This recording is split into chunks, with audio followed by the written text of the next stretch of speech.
Good afternoon, everyone. चलिए दोस्त, I welcome all of you to our CA Intermediate Financial Management and Economics batch starting from today. दोस्तों, ये है हमारे CA Intermediate का सबसे आखिरी पेपर, यानी कि पेपर नंबर 8. इसका वेटेज है 100 मार्क्स, जिसमें दोस्तों आपके साथ कुछ छुपाने वाली बात नहीं. इसमें फाइनेंशियल मैनेजमेंट का वेटेज होता है 60 मार्क्स और इकोनॉमिक्स का वेटेज होता है 40 मार्क्स. दोस्तों, हम इस सब्जेक्ट को शुरू करें उससे पहले let me first introduce myself to you. I am Praveen Katod and I am a chartered accountant. I became chartered accountant in year 2005. So if we are right now studying in year 2021, so it's been 16 years since I'm a chartered accountant. And after becoming CA in year 2005, I had some options in front of me that what shall I do? After becoming CA, I was confused. Shall I go for practice? Shall I go for job? And you know what I did? Teaching. No. Okay.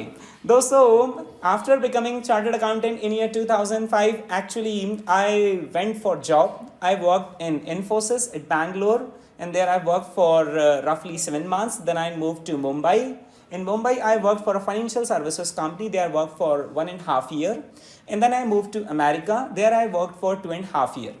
While I was in America, I pursued 2 more degree courses. One of them is CFA and another one is CPA. CFA is Chartered Financial Analyst. CFA is considered as the topmost degree in the field of finance, right? Like for accounting, we have the topmost degree Chartered Accountant. In case of finance, the topmost degree is CFA.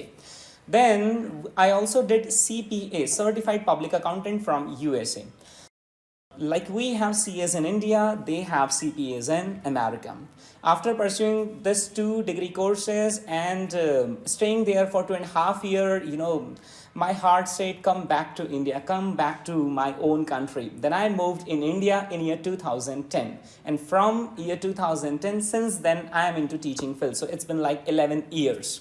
I teach so many subjects. One of them is financial management and economics. I teach costing. These are the 3 subjects I can say at CA intermediate level. And then I teach 2 more subjects at CA final level. One is strategic financial management and another one is strategic cost management and performance evaluation, also known as costing. So basically I teach FM and costing both at intermediate level as well as at CA final level. Okay. So that was all about me. Now let us move on to our subject. We are going to start CA Intermediate Financial Management as per new syllabus. The batch that we are providing you is fully updated, like study material 2021 has been issued by the CA Institute, and that is also incorporated in our batch. Okay. दोस्तों, इससे पहले कि मैं आपको पढ़ाना शुरू करूं, है ना, CA Intermediate लेवल में कुछ सब्जेक्ट्स होते हैं जो आपकी पहले से ही जान पहचान के होते हैं. जैसे अकाउंट्स आप जानते ही हो आखिर क्या होता है, राइट. लॉ आपने पढ़ा ही हुआ है सीए फाउंडेशन लेवल पर, तो लॉ भी कोई आपके लिए बहुत नई चीज़ नहीं है ना. लेकिन financial management is something that is a new subject for you. तो दोस्तों, जब आप ये वर्ड सुनते हो फाइनेंशियल मैनेजमेंट, क्या वर्ड्स है दोस्त? Financial management. क्या चीज़ आपके दिमाग में क्लिक होती है? Financial management, what we are going to study over here. बताइए, फाइनेंशियल मैनेजमेंट सुनते से क्या आपके दिमाग में घूमता है? फाइनेंस से रिलेटेड हम यहाँ पर कुछ बात करने वाले हैं. दोस्त आप बताओ, फाइनेंशियल मैनेजमेंट में हम क्या एक्सपेक्टेशन रख रहे हैं, क्या पढ़ना चाह रहे होंगे हम? Financial management of the organization, यानी कोई कंपनी है, कोई मल्टीनेशनल कंपनी है और हम उनके फाइनेंसेस का कुछ मैनेजमेंट करेंगे. हाँ, और कोई बताना चाह रहा है कि फाइनेंशियल मैनेजमेंट सुनते से ही हमारे दिमाग में और क्या क्लिक होता है? फाइनेंशियल मैनेजमेंट, हाँ जी बताइए. कुछ शेयर्स, इक्विटी, इन्वेस्टमेंट से रिलेटेड, राइट. ओके, हाँ, पीछे आप बताओ यार, आप में से कोई बताओ financial management, what do we mean by financial management. ये क्या करने वाले हम यहाँ पर? Financial management, managing the source of funds and utilization of funds, मतलब कि दोस्तों पढ़ा हुआ है. ओके, तो दोस्तों चलिए दोस्तों, तो अब हम यहाँ पर समझेंगे आखिर फाइनेंशियल मैनेजमेंट क्या होता है ना। मैं इससे पहले कि दोस्तों किताबी बातें आपके साथ करना शुरू करूँ, राइट, किताबी बातें तो हमें पूरे सिलेबस में करना है, बट हम एक बेसिक फ्रेमवर्क यहाँ पर क्रिएट करना चाह रहे हैं कि आखिर मुझे फाइनेंशियल मैनेजमेंट की ज़रूरत ही ज़िंदगी में क्यों है, मैं क्यों पढ़ रहा हूँ फाइनेंशियल मैनेजमेंट, इसके बिना भी तो मेरा गुजारा हो सकता है। अगर आपको एक नया बिजनेस शुरू करना है, बिजनेस अगर आपको एक शुरू करना है, तो आपको क्या एक अकाउंटेंट की जरूरत है, क्या आपको एक ऑडिटर की जरूरत है, क्या आपको ऐसे व्यक्ति की जरूरत है जो इनकम टैक्स का रिटर्न फाइल करना जानता हो, या आपको सबसे ज्यादा जरूरत फाइनेंशियल मैनेजमेंट की। क्योंकि अगर यही नहीं हुआ तो क्या तो लिखवाओगे आप अकाउंट्स, क्या करवाओगे आप ऑडिट, और क्या तो आप इनकम टैक्स रिटर्न में इनकम टैक्स पे करोगे। तो दोस्तों जितने सारे सब्जेक्ट्स हैं किसके इर्द गिर्द घूमते हैं, फाइनेंशियल मैनेजमेंट के इर्द गिर्द घूमते। अगर फाइनेंशियल मैनेजमेंट नहीं है तो लॉ भी नहीं है।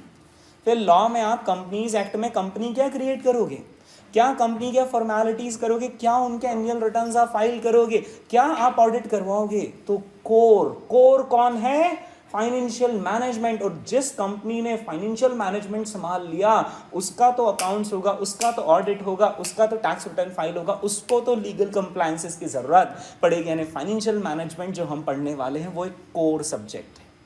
और आप जिंदगी में कुछ भी करो, फाइनेंशियल मैनेजमेंट आपको आना चाहिए। आपने दोस्तों कभी ऐसा सुना होगा कि कोई व्यक्ति था जिसने कि आज से 10 साल पहले उसकी एक लेटे से किराना शॉप है ना, और किराना शॉप में वो सुबह 8 बजे आता है, अपनी शॉप ओपन करता है, और किराना शॉप में वो सुबह 8 बजे से लेकर रात को 9 बजे तक वो अपनी शॉप ओपन रखता है। यानी दिन में कितने घंटे काम करा उसने, सुबह 8 से रात के 8 तो 12 घंटे हो गए, वो तो 9 बजे तक ओपन रख रहा है। यानी कि daily he is working for how many hours, 13 hours, right, okay. Daily उसका कुछ सेल होता है और उस सेल पर उसका कुछ प्रॉफिट मार्जिन होता है। लेट अस से कि ये व्यक्ति महीने भर में, लेट अस से कि ये व्यक्ति महीने भर में 1 लाख रुपए कमाता है ना। एक स्मॉल किराना शॉप है, टर्नओवर होता है, उधारी लेनदारी, कुछ डूबत भी होती है, कुछ रखा हुआ गुड्स खराब भी हो जाता है। नेट प्रॉफिट कितना लेकर जाता है, 1 लाख रुपीज, 1 लाख रुपए लेकर जाता है, राइट, ओके। इस व्यक्ति की जो महीने की इनकम है ना 1 लाख रुपए, इसी व्यक्ति ने क्या किया था, आज से ठीक 10 साल पहले इसने एक साउंड डिसीजन लिया था। इसने आज से 10 साल पहले 10 लाख रुपए में एक प्लॉट खरीदा। आज से 10 साल पहले 10 लाख रुपए में, 10 लाख रुपीज में ही बॉट अ प्लॉट। आज उसकी वैल्यू है 1 करोड़ रुपीस। मतलब अब देखना दोस्तों, कंपैरिजन बता रहा हूं मैं आपको, राइट, एक आम जिंदगी और एक मेंटो जिंदगी को मैं आपको कंपेयर करवा रहा हूं कि इस व्यक्ति ने अपनी किराना शॉप में कितना कमाया हर महीना, 1 लाख रुपीस। मैं साल भर कर रफली राउंड फिगर में उसको 10 लाख रुपीस बोलता हूं। तो इस व्यक्ति ने 10 साल में अगर 10-10 लाख रुपए भी इकट्ठे करे तो 10 साल में कितने हो गए, 1 करोड़। और वही 1 करोड़ किसने भी दिए, प्लॉट ने भी दिए। लेकिन दोनों कमाई में डिफरेंस समझ रहे हो। वैसे आप अपनी जिंदगी में कौन से 1 करोड़ रुपए पसंद करोगे, सुबह 8 से रात के 9, या फिर one time sound financial decision. One time sound financial decision is what everybody would prefer.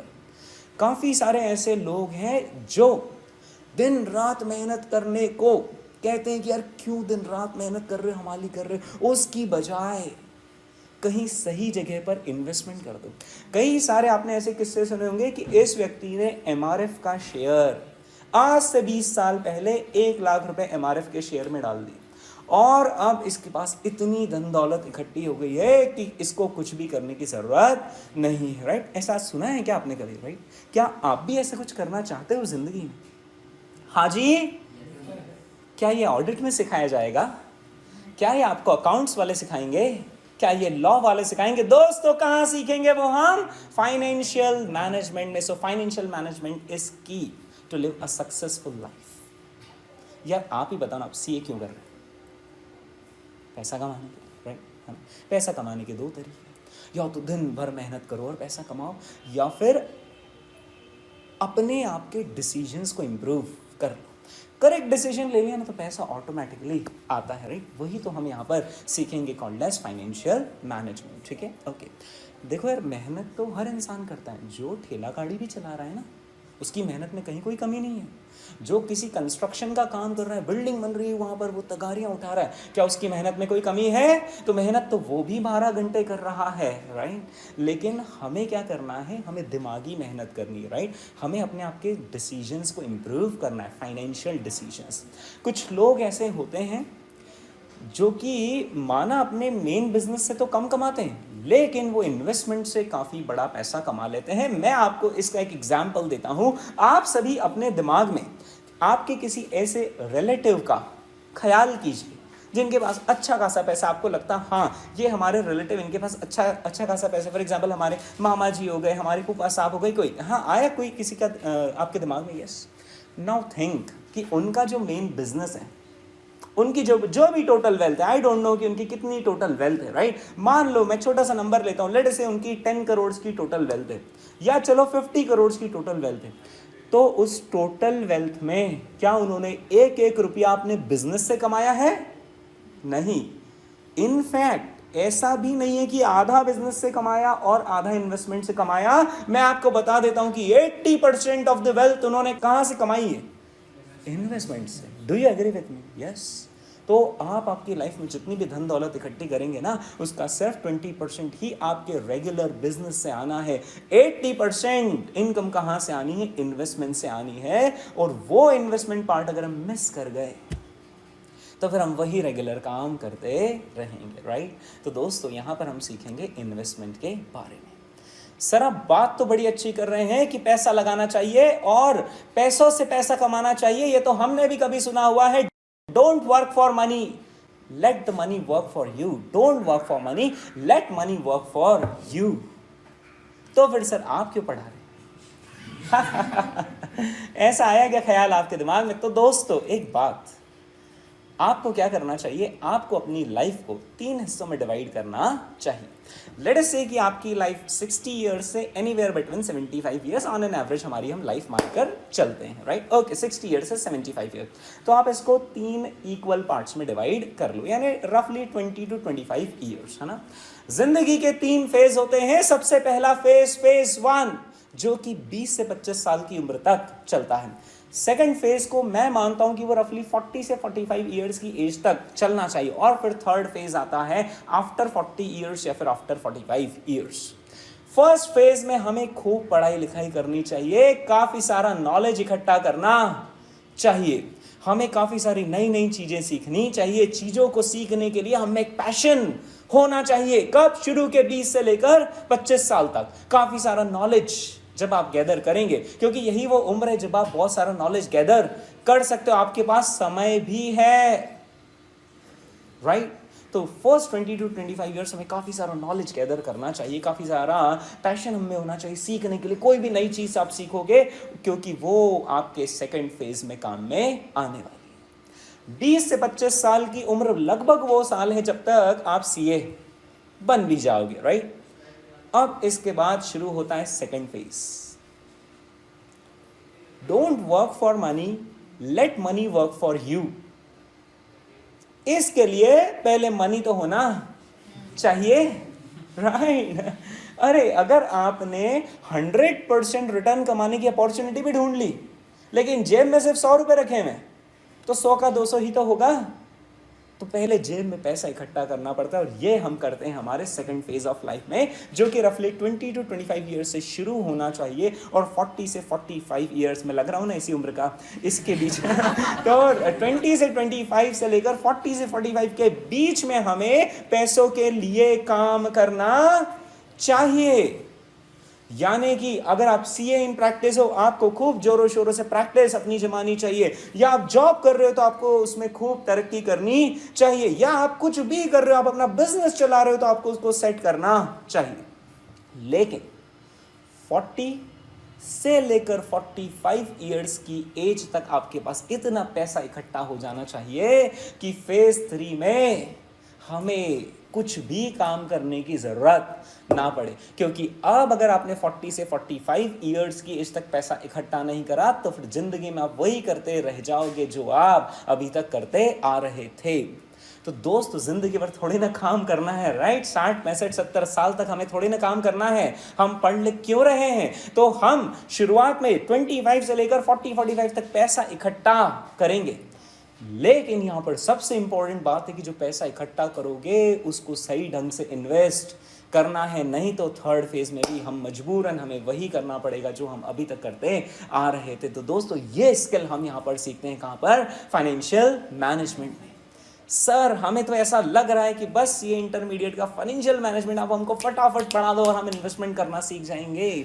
ओ दोस्तों, फाइनेंशियल मैनेजमेंट सीए इंटरमीडिएट में भी है और सीए फाइनल में भी है, लेकिन किसी भी चीज में प्रो बनने के लिए, राइट, अगर आपको प्रो बनना है तो पहले आपका फाउंडेशन स्ट्रांग होना चाहिए। तो दोस्तों यहां पर सीए इंटरमीडिएट में हम हमारे बेसिक बिल्डिंग ब्लॉक्स पर काम करते हैं, अंडरस्टैंडिंग पर काम करते हैं। मैं आपको इन्वेस्टमेंट करना सिखाऊं उससे पहले मुझे आपको कंपनी की बैलेंस शीट तो पढ़ते याद करवाना पड़ेगा ना कि कंपनी की बैलेंस शीट को कैसे देखना। अगर इन्वेंट्री इस कंपनी की चेंज हो रही तो इसके क्या क्या इंप्लीकेशंस हो सकते हैं, आपको कुछ रेशियोज के बारे में नॉलेज होना चाहिए, राइट? तो यहाँ पर जो हम सीए इंटरमीडिएट में पढ़ते हैं वो हम बेसिक चीज़ों के बारे में पढ़ते हैं और ये बेसिक चीज़ों को फिर हम इन्वेस्टमेंट डिसीजंस में ट्रांसलेट करते हैं कहाँ पर जाकर? हमारे सीए फाइनल में। यानी मैं ऐसा मानता हूँ कि जो बच्चा सीए फाइनल का फाइनेंशियल मैनेजमेंट ठीक ढंग से पढ़ चुका है, अब उसको किसी का मोहताज रहने की जरूरत नहीं है जिंदगी में,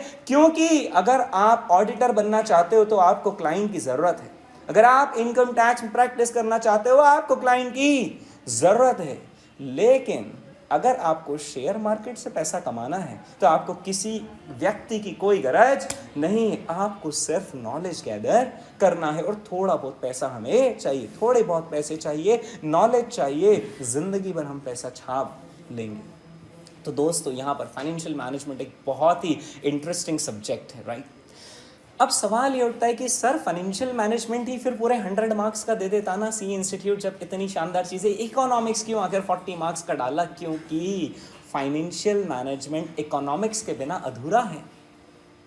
अगर हमें इंडियन इकोनॉमी की समझ ही नहीं होगी हम डिसीजंस आखिर कैसे लेंगे? हमें मैक्रो इकोनॉमिक्स, माइक्रो इकोनॉमिक्स इनका नॉलेज होना चाहिए, राइट? तो हमें फॉरेन पॉलिसीज का नॉलेज होना चाहिए, फॉरेन ट्रेड के बारे में नॉलेज होना चाहिए, इंटरनेशनल ट्रेड के बारे में, राइट? तो दोस्तों ये सारे नॉलेज भी एक अच्छा फाइनेंशियल मैनेजर आपको बनाते हैं। यानी इकोनॉमी में क्या डिसीजन है, आरबीआई ने क्या पॉलिसी डिजाइन की है, उसके क्या क्या इंप्लीकेशन होंगे, ये तो पता होने चाहिए, राइट? और ये कौन सिखा सकता है? ये अकाउंट्स वाले नहीं सिखा सकते, नो, ऑडिट वाले नहीं सिखा सकती। अगेन कौन सिखाएगा आपको? Financial management, right? सो फाइनेंशियल मैनेजमेंट और इकोनॉमिक्स का दोस्तों चोली दामन का साथ है। 60 मार्क्स का फाइनेंशियल मैनेजमेंट पढ़ेंगे, 40 मार्क्स का इकोनॉमिक्स पढ़ेंगे, सीए फाइनल में 100 मार्क्स का स्ट्रेटेजिक फाइनेंशियल मैनेजमेंट पढ़ेंगे और फिर जिंदगी भर वो जो फाइनेंशियल मैनेजमेंट में हमने सीखा है हम उसको यूज करेंगे। Is that clear? ठीक है, ओके। आप भी जानते हो इन्वेस्टमेंट करना बहुत जरूरी है, बहुत जरूरी, क्योंकि अगर आपने ज़िंदगी में 1 करोड़ रुपए कमा भी लिए लेकिन उस 1 करोड़ को आप सही जगह पर नहीं लगा पाए तो आपकी मेहनत पर पानी फिर जाएगा। तो दोस्तों ये सब्जेक्ट पैसा कमाना भी सिखाता है और पैसे को लगाकर फिर से पैसा कमाना भी हमें सिखाता है। Is that clear? Right, okay.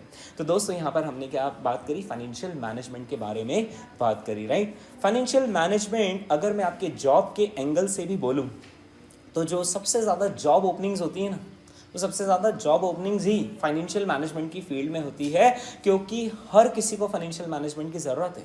छोटी से छोटी कंपनी, बड़ी से बड़ी कंपनी, देश की सरकार को भी फाइनेंशियल मैनेजमेंट की ज़रूरत है। आपको पता होगा कि केंद्रीय मंत्रालयों में से जो सबसे इम्पोर्टेंट मंत्रालय होते हैं वो एक तो होता है रक्षा मंत्रालय, डिफेंस मिनिस्ट्री, और दूसरा होता है फाइनेंस मिनिस्ट्री, राइट? तो दोस्तों फाइनेंस मिनिस्ट्री, राइट, देश का फाइनेंस संभालने के लिए भी फाइनेंशियल मैनेजमेंट की जरूरत होती है, क्योंकि अगर अर्थव्यवस्था की गाड़ी गड़बड़ा गई तो फिर प्रॉब्लम्स हो जाएंगी, राइट? तो दोस्तों हमें तो अभी देश की अर्थव्यवस्था की बागडोर नहीं संभालनी, हमें तो अपनी अर्थव्यवस्था संभालनी। हम तो इतना भी संभाल ले तो हमारे लिए बहुत हो जाएगा, और हम यही अंडरस्टैंडिंग यहाँ पर फाइनेंशियल मैनेजमेंट में डेवलप करना चाह रहे हैं। Is that clear? Right, okay. दोस्तों फाइनेंशियल मैनेजमेंट, ओके, ये तो मैंने बता ही दिया आपको। चलिए दोस्तों, तो अब मैं फाइनेंशियल मैनेजमेंट के सबसे पहले आपको सिलेबस से वाकिफ करवा देता हूं कि आखिर हम यहाँ पर सिलेबस में क्या क्या पढ़ना चाह रहे हैं, राइट। उसके बाद हम डिस्कस करेंगे कि आखिर हम इसको किस तरीके से कवर करेंगे। ओके, तो दोस्तों ये जो सिलेबस है आपका, सिलेबस पूरी तरीके से कंपनी की बैलेंस शीट के इर्द गिर्द घूमता है। उसके पीछे मैं आपको कारण बता देता हूं। अगर आपको किसी भी कंपनी के शेयर में इन्वेस्टमेंट करना है, क्या करोगे आप? मैंने आपको बोला चलो रिलायंस के शेयर में इन्वेस्टमेंट करना है, तो कैसे आप डिसीजन लोगे कि मुझे उनके शेयर में इन्वेस्टमेंट करना चाहिए या नहीं? You are going to go through their balance sheet, go through their annual reports. तो उसकी समझ के लिए आपको बैलेंस शीट समझ में आनी चाहिए कंपनी की, राइट। आपको उनके एनुअल रिपोर्ट समझ में आने चाहिए, राइट, है ना। तब तो जाकर हम सीए फाइनल में इन्वेस्टमेंट से रिलेटेड बातें कर पाएंगे, राइट। नहीं तो मैं इधर बोलूंगा कि we are talking about this particular ratio, आप बोलेंगे अरे अभी तो रेशियो में ही मेरे प्रॉब्लम है, राइट। तो यहाँ पर सीए इंटरमीडिएट में क्या करते हैं हम, बेसिक बिल्डिंग ब्लॉक्स हम यहाँ पर बनाते हैं, और उन बिल्डिंग ब्लॉक्स के ऊपर फिर हम हमारी ऊंची इमारत बनाते हैं इन्वेस्टमेंट की, राइट। तो यहाँ पर जो आपका सिलेबस है वो पूरा किसके इर्द गिर्द घूमेगा दोस्तों? कंपनी की बैलेंस शीट के आसपास घूमेगा, ठीक है। कंपनी की बैलेंस शीट मुझे आपको समझाने की जरूरत नहीं है, बच्चा बच्चा जानता है कि कंपनी की बैलेंस शीट में इस तरफ होता है लायबिलिटीज, उस तरफ होता है एसेट्स, राइट। और लायबिलिटीज में भी दो चीजें होती है, राइट। एक तो होती हैं long term liabilities. Long term liabilities में दोस्तों क्या क्या आ जाते हैं, जैसे इक्विटीज है ना। तो इक्विटी तो ओनर होता है, राइट, बट वो लॉन्ग टर्म के लिए पैसा देता है। या फिर प्रेफरेंस हुआ, या फिर डेट हुआ। डेट में हो सकता है कि हमने बॉन्ड्स इशू करे हुए हों, हमने डिबेंचर्स इशू करे हुए हों, या फिर हमने बैंक से लॉन्ग टर्म लोन लिया हुआ हो, राइट। ओके, लेकिन सिर्फ लॉन्ग टर्म लायबिलिटीज से कंपनी की गाड़ी नहीं चलती, कहीं ना कहीं हमें शॉर्ट टर्म फाइनेंसेस की भी जरूरत होती है, right. And we term them as current liabilities, right. Okay, इस तरफ आते हैं दोस्तों बैलेंस शीट के, तो आपको दो तरह की एसेट्स नजर आने वाली है, एक तो फिक्स एसेट्स और दूसरा करेंट एसेट्स, ठीक है। ये आपका सिलेबस नहीं लिखा है, तो मैंने बैलेंस शीट का स्ट्रक्चर यहां पर बताया है, राइट। अब हम दोस्तों यहां पर समझेंगे कि आखिर हमारा सिलेबस क्या है। ओके, मैं सिलेबस आपको बताऊं उसके लिए मुझे आपको फाइनेंशियल मैनेजमेंट की डेफिनेशन बतानी जरूरी है। फाइनेंशियल मैनेजमेंट आखिर क्या होता है? Financial management is procurement of funds. क्या बोल रहा हूं? Financial management is procurement of funds and effective utilization of those funds in order to achieve the basic objective of financial management, that is wealth maximization. फिर से, financial management deals with procurement of funds and utilization या effective utilization of those funds in order to achieve the basic objective of financial management, that is wealth maximization. ये होती है दोस्तों financial management की definition. क्यों ना हम शुभ मुहूर्त हमारी कॉपियों का इसी डेफिनेशन के साथ करें दोस्तों। क्या जब मैंने डेफिनेशन बोली तो आपको बैलेंस शीट का कुछ फील आया? देखा जाए तो हमने बैलेंस शीट की ही तो बात करी। बैलेंस शीट क्या है, लायबिलिटी साइड क्या है, एसेट साइड क्या है, और इस पूरे का मकसद आखिर क्या है, ठीक है दोस्तों। लिखेंगे हम डेफिनेशन यहां पर।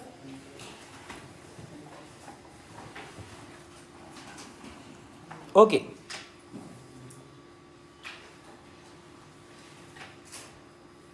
हाँ जी, लिखेंगे हम यहाँ पर definition. Financial management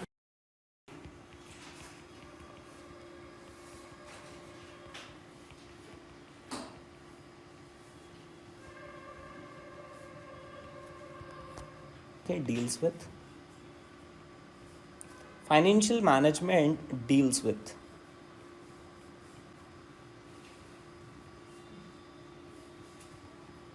procurement of funds and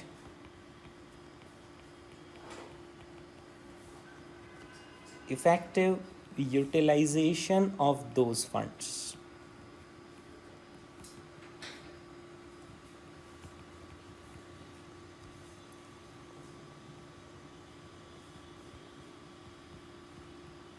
To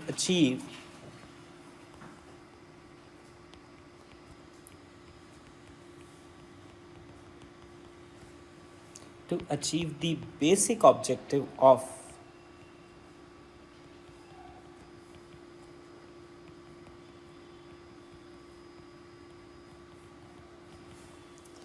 wealth maximization.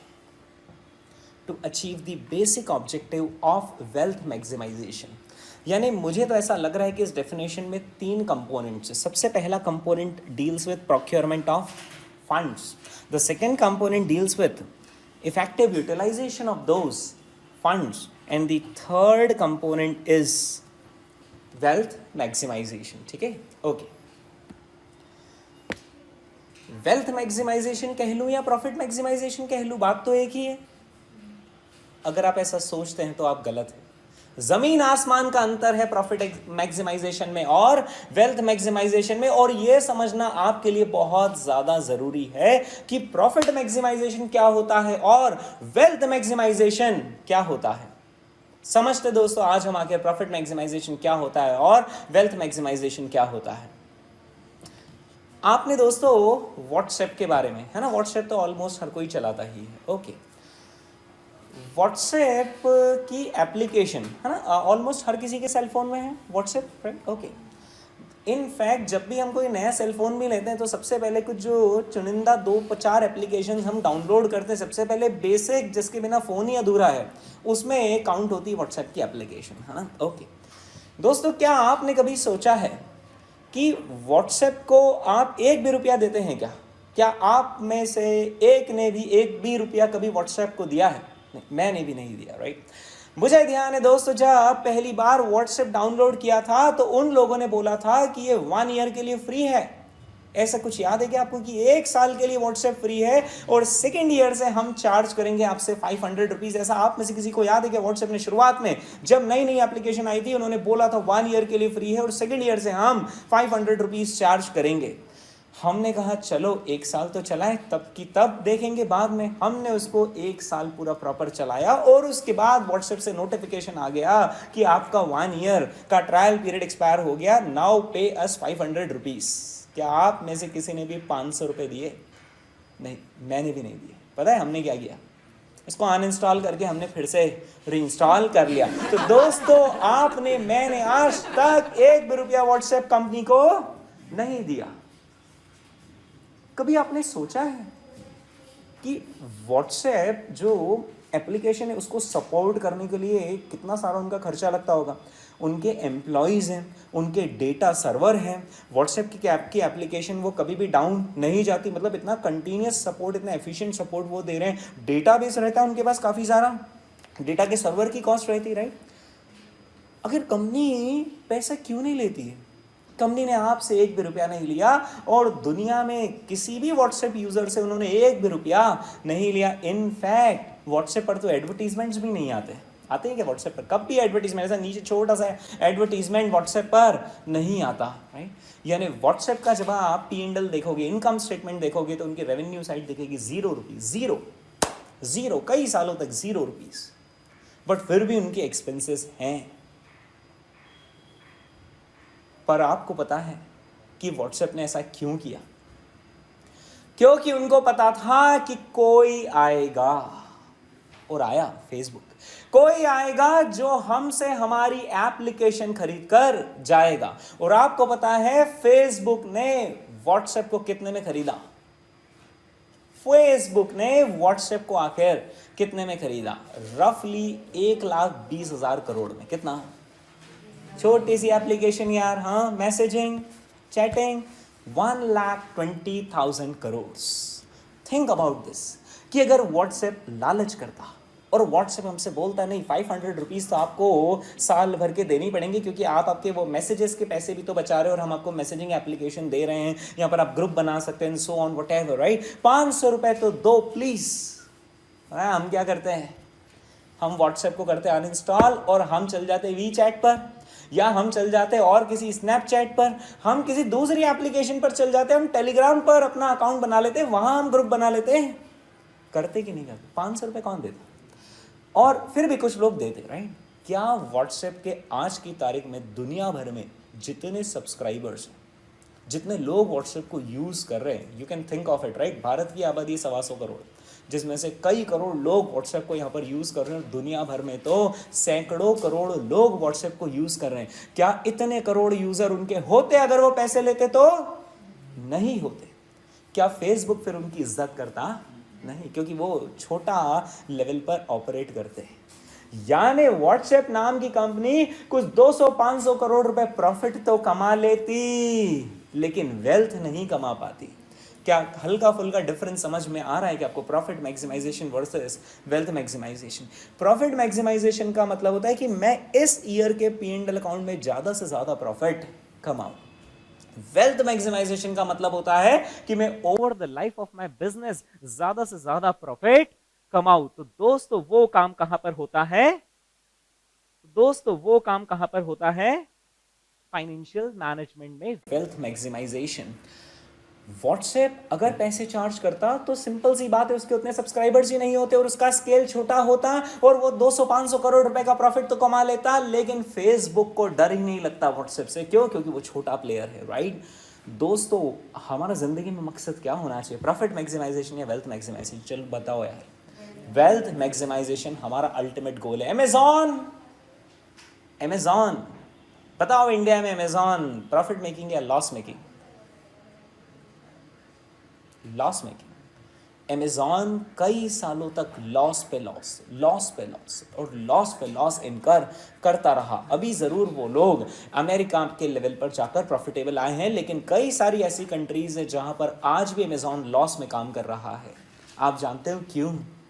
क्योंकि वो अपना मार्केट शेयर बढ़ा रहे, वो अपना मार्केट कैप्चर कर रहे। उनको पता है कि एक बार व्यक्ति ने ऑनलाइन शॉपिंग करना शुरू करी, वो अगली बार भी आएगा और फिर से आएगा और हम उससे ओवर द लाइफ पैसा कमा लेंगे। अगर अमेजॉन आज प्रॉफिट का लालच करेगा तो वो इतने स्केल पर पहुंच ही नहीं पाएगा। दोस्तों रिलायंस जियो, शुरुआत में रिलायंस जियो ने दोस्तों फ्री ऑफ कॉस्ट सिम क्यों दी? अगर वो लोग प्रॉफिट मैक्सिमाइजेशन पर फोकस करते, वहां पर अगर कोई ऐसा फाइनेंशियल मैनेजर होता जो बोलता नहीं mister Mukesh Ambani, we have to earn profits, we have to make profits, our objective is profit maximization, तो क्या आज वो वेल्थ मैक्सिमाइजेशन कर पाते? नहीं, राइट? वो सिर्फ वहीं पर ही रह जाते। आज जो दोस्तों रिलायंस जियो के पास 30 करोड़ सब्सक्राइबर्स हैं, मुश्किल से वो 2-3-4 करोड़ पर पहुंचते। दोस्त तुमने भी अगर रिलायंस जियो की सिम ली तो क्या रिलायंस जियो उतना चार्ज करता जितना एयरटेल आइडिया चार्ज करता? क्या तुम सिम लेते रिलायंस जियो की? नहीं लेते। अरे हमने सिम ही क्यों ली? और मैं आपकी क्या बात बताऊं, मैं तो खुद यार जब 2016 में उनका रिलायंस जियो का ऑफर आया था ना कि 3 महीने तक सब कुछ फ्री, मतलब calling free, messaging free, video call free, internet free, everything was free. मैंने कैलकुलेशन लगाया यार, मज़ा आ गया। अपना हर महीने का ना, उस वक्त आपको पता होगा, उस वक्त आपको 300 MB डेटा वाउचर लेना पड़ता था, उसके 300 रुपीज़ लेते थे वो लोग, एयरटेल और आइडिया वाले। हाँ, और हम कैसा डेटा बचा बचा कर यूज़ करते थे। जैसे ही डेटा का काम हुआ, turn off the data. 300 MB data में हम महीना भर गुजारते थे। भूल गए वो दिन? आज 300 MB में कुछ नहीं होता, इतना तो ऐसे साफ कर देते हम, 5 मिनट में पानियों की तरह हम डेटा को बहाते हैं, राइट?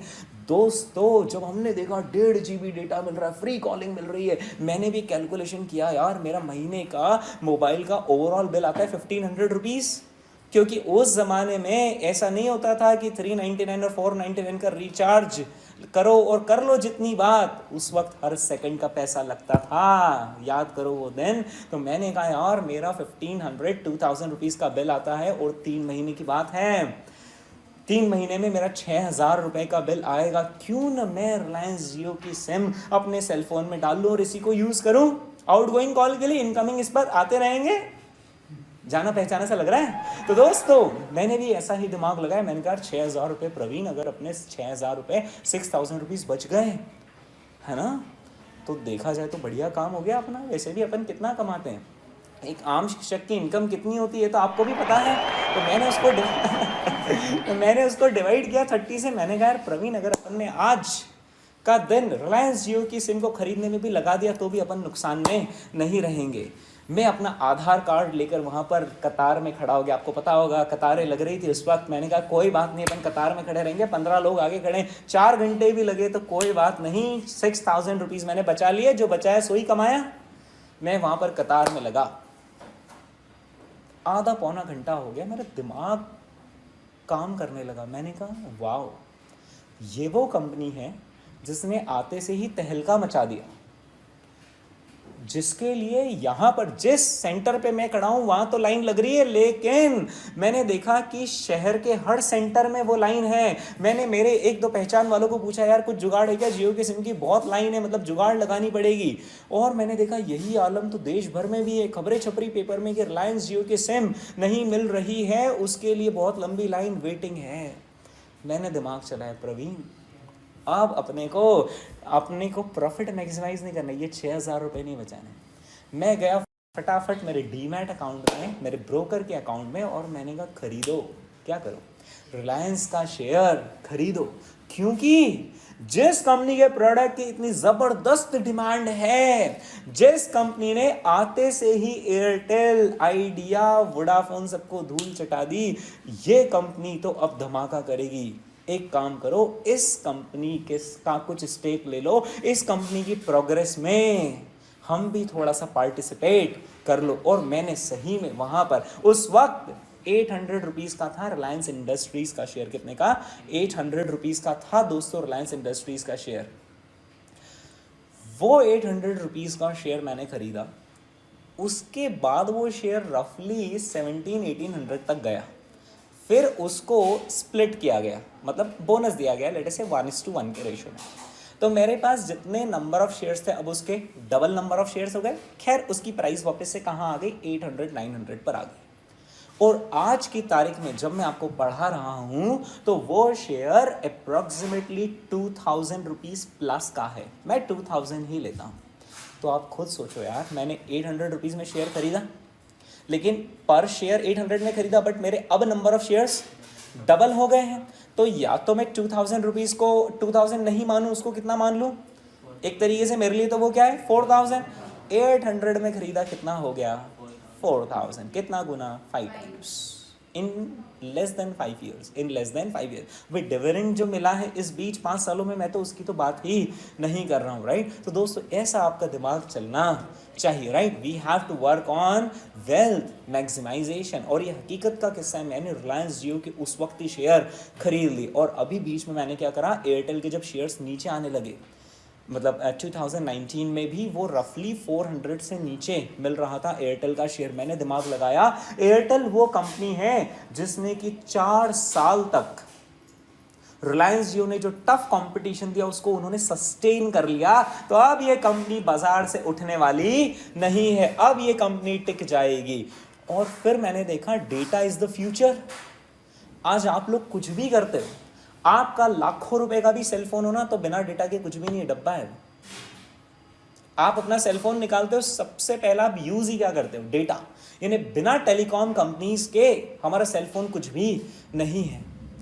दोस्तों आप वीडियो लेक्चर्स भी देखते हो, उसको अगर आप डाउनलोड भी करते हो तो यू नीड डेटा। अगर आपको बैंकिंग ट्रांजैक्शन भी करना है, यू नीड डेटा। आपको इंस्टाग्राम भी चलाना है, यू नीड डेटा। व्हाट्सएप भी चलाना है, यू नीड डेटा। सारी बैंक्स जो इंडिया में है वो सब एक दूसरे से कनेक्टेड है, किसकी बदौलत? Data. I found an opportunity कि यार कुछ भी करो, वी नीड डेटा। बिना डेटा के तो कुछ है ही नहीं। हर किसी को डेटा की जरूरत हो रही है। डेटा प्रोवाइड करने वाली गिनी चुनी कंपनीज अब भारतवर्ष में बची है। आप ही नाम बता दोगे, एक तो रिलायंस बचा है, एक एयरटेल बचा है, और वोडाफोन आइडिया बचा है। BSNL को अभी हम काउंट भी नहीं करते, राइट। तो दोस्तों ये 3 ही तो कंपनीज हैं। आपने जो लॉकडाउन का समय गुजारा, किसके भरोसे गुजारा? डेटा। एक दूसरे से आप वीडियो कॉल पर बात करते थे, राइट। कैसे कटा हमारा लॉकडाउन? नहीं तो क्या होता हमारा अगर डेटा नहीं होता तो? कैसे निकलता ये समय? आजकल जब आप टीवी भी देखते हो तो आपको पता है एयरटेल का, राइट, हम वहाँ पर डिश टीवी एटसेट्रा एयरटेल का हम वहाँ पर एंटेना लगाते हैं, तो वो भी किससे आ रहा है? अब डेटा से। अब हमें केबल्स की ज़रूरत नहीं है, अब तो ऑनलाइन स्ट्रीमिंग हो जाती है। डेटा। नेटफ्लिक्स यूज़ करते हैं, क्या है? डेटा। आई थॉट कि यार डेटा देने वाली कंपनीज की मोनोपोली हो जाएगी। अगर रिलायंस ने आपसे 500 रुपीज़ पर मंथ भी मांगे ना, बेचारे अभी तो वो आपसे 200 रुपये महीना ही मांगते हैं, वो अगर 500 रुपीज़ पर मंथ भी मांगे ना तो आप देने पर मजबूर हो जाओगे। Otherwise you will lose connectivity with your friends, with your relatives, everybody. 500 per month भी अगर आपसे मांगे आप दोगे? आप बोलोगे इतना उसका यूटिलिटी, मुझे डेटा मिल रहा है, मैं ट्रांजैक्शन कर सकता हूँ ऑनलाइन, सब कुछ कोलैप्स हो जाएगा अगर डेटा नहीं हुआ तो आप ऑनलाइन बैंकिंग कैसे करोगे?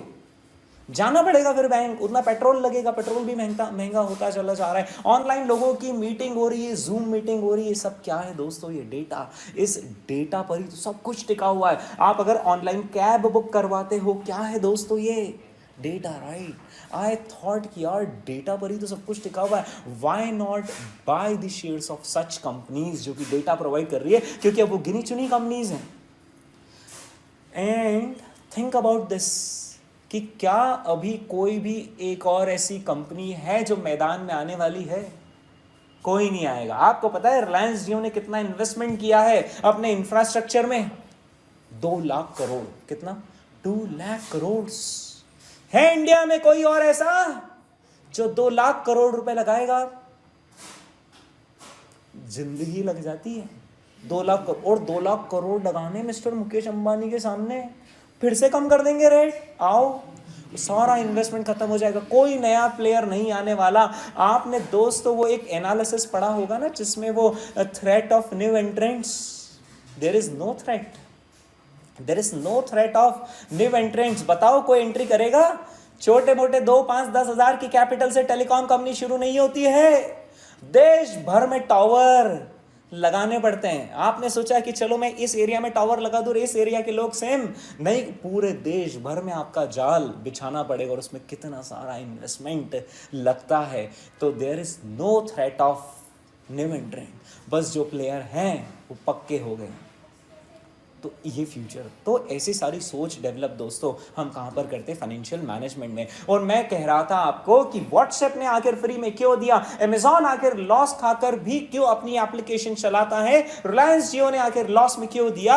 Because their objective was not profit maximization but their objective was wealth maximization. तो which one is a superior objective, profit maximization और वेल्थ मैक्सिमाइजेशन? और ये राज की बात जितने सारे बड़े प्लेयर हैं वो जानते हैं। जोमेटो, उबर ईट्स, इन सब ने आपको शुरुआत में क्या ऑफर दिया, राइट? कि आप तो किसी भी पर्टिकुलर रेस्टोरेंट की कोई सी भी डिश आप ऑर्डर करें, अगर वो वहां पर 300 की मिल रही है तो हम आपको 200 में वो दे देंगे। लॉस खाकर भी उन्होंने अपने आप को चलाया। क्यों? क्योंकि वो कस्टमर्स कैप्चर करना चाहते थे, और एक बार कस्टमर उनके हाथ लग गए तो फिर अब वो कोई फ्री डिलीवरी आपको नहीं देते, उल्टा वो डिलीवरी का चार्ज ले लेते हैं, राइट? तो अब वो पैसा कमाना शुरू कर रहे हैं, right? So their objective was only and only wealth maximization. Profit maximization पता है किसका ऑब्जेक्टिव होता है? कॉस्टिंग सब्जेक्ट का। कॉस्टिंग सब्जेक्ट वेल्थ की बातें नहीं करता है। कॉस्टिंग किसकी बात करता है? कॉस्ट कम करो, रेवेन्यू ज्यादा करो, नेट प्रॉफिट ज्यादा निकालो। लेकिन हम तो उससे भी ऊंची बात कर रहे हैं, क्या? Wealth maximization, right? Now you know financial management is procurement of funds, effective utilization of those funds to achieve the basic objective of wealth maximization. अभी समझा क्या wealth maximization? Wealth maximization अभी समझ में आया क्या? हाँ, क्या आपका जिंदगी में प्रॉफिट मैक्सिमाइजेशन ऑब्जेक्टिव होना चाहिए? नहीं, छोटा ऑब्जेक्टिव है, छोटी सोच है। प्रॉफिट मैक्सिमाइजेशन आपको उस पीरियड में तो प्रॉफिट कमा कर देगा, लेकिन जो बड़ा सारा फॉर्च्यून हमारा इंतजार कर रहा है वो कहाँ करता है? वेल्थ मैक्सिमाइजेशन में करता है। समझे क्या दोस्त? ओके दोस्तों, हम आते हैं यहाँ पर हमारा सिलेबस देखते हैं कि आखिर ये किस तरीके से प्रोक्योरमेंट ऑफ फंड्स और effective utilization of those funds पर डिपेंडेंट है। यहां पर जब मैं लेफ्ट साइड की बात करूंगा, ये जो लेफ्ट साइड है दोस्तों, ये लेफ्ट साइड किससे रिलेटेड होगी? Procurement of funds, liabilities, right, is all about procurement of funds. And the right side, which means asset side, is about effective utilization of those funds. और इन सब का जो net हमें रिजल्ट चाहिए वो क्या चाहिए? हमें वेल्थ मैक्सिमाइजेशन। ठीक है, चलिए दोस्तों, तो अब हम यहाँ पर एक एक करके हमारे टॉपिक्स से हमारा साक्षात्कार कर लेते दोस्तों। सबसे पहला टॉपिक ये रहा अब हमारे सामने, जो कि किससे रिलेटेड होगा? लॉन्ग टर्म लायबिलिटी से रिलेटेड होगा, राइट? ओके, तो दोस्तों ये आया पहला टॉपिक हमारे सामने, called as types of financing. Types of financing. Types of financing में हम सीखेंगे कि आखिर हम किन किन सोर्सेज से फंड प्रोक्योर कर सकते। फॉर एग्जाम्पल लेट अस से कि आपकी सीए बनने के बाद जॉब लगी रिलायंस इंडस्ट्रीज में, मिस्टर मुकेश अंबानी ने आपसे कहा mister CA we need 25,000 crore rupees, so you should know कि किधर किधर से पैसा आ सकता है। जैसे कुछ कुछ तो ट्रेडिशनल सोर्सेज आपको पता ही, we can raise equity, we can raise debt bonds, right? और we can raise funds from long term bank loans, right? हम कमर्शियल बैंक से भी लोन ले सकते हैं, right? और भी कुछ सोर्सेज होते हैं फंड्स को प्रोक्योर करने के। आपने सुना होगा वेंचर कैपिटल, वेंचर कैपिटल, आपने सुना होगा प्राइवेट इक्विटी, आपने सुना होगा एंजल फंड्स, ऐसे कुछ कुछ सोर्सेज रहते हैं, राइट? तो दोस्तों आखिर क्या क्या सोर्सेज होते हैं, इसका नॉलेज एक सीए को होना चाहिए नहीं होना चाहिए? होना चाहिए। वो हम कहाँ पर सीखेंगे? टाइप्स ऑफ फाइनेंसिंग में, जहाँ पर हम देखेंगे what are the various sources जहाँ पर से हम पैसा लेकर आ सकते हैं, राइट? और ये तो मैंने कुछ ही आपको नाम बताए दोस्तों। FCCB foreign currency convertible bonds, foreign currency convertible bonds. आपको पता है अमेरिका में रेट ऑफ इंटरेस्ट कितना है? चलो बोलो यार। अमेरिका में रेट ऑफ इंटरेस्ट 8%, 10%, 12%, बोलो ना यार कितना है? कुछ भी बोलो। ये तो अभी अभी इंडिया में रेट ऑफ इंटरेस्ट कम हुए हैं, नहीं तो आपको पता है कि हमारे यहाँ पर रेट ऑफ इंटरेस्ट 10%, 12% हुआ करते थे। अमेरिका में रेट ऑफ इंटरेस्ट कई बरसों से 4 to 5% के बीच में, कितना? 4 to 5%। आपको 3.5% में भी अमेरिका में लोन मिल जाता है अगर आपका क्रेडिट स्कोर अच्छा है। तो कितना? 3.5%, कुछ नहीं लगता है हमारे आगे 3.5%, 3.5% इज नथिंग। वहाँ पर 3.5% में लोन मिल जाता है। तो हमारे देश की कंपनीज पता है क्या दिमाग लगाती हैं कि यहाँ से पैसा रेस करो, उसकी बजाय तो कहाँ से पैसा रेस करो? अमेरिका से पैसा रेस करो। सर क्या कारण है कि वहाँ पर इतना कम रेट ऑफ इंटरेस्ट है? पैसा ही पैसा।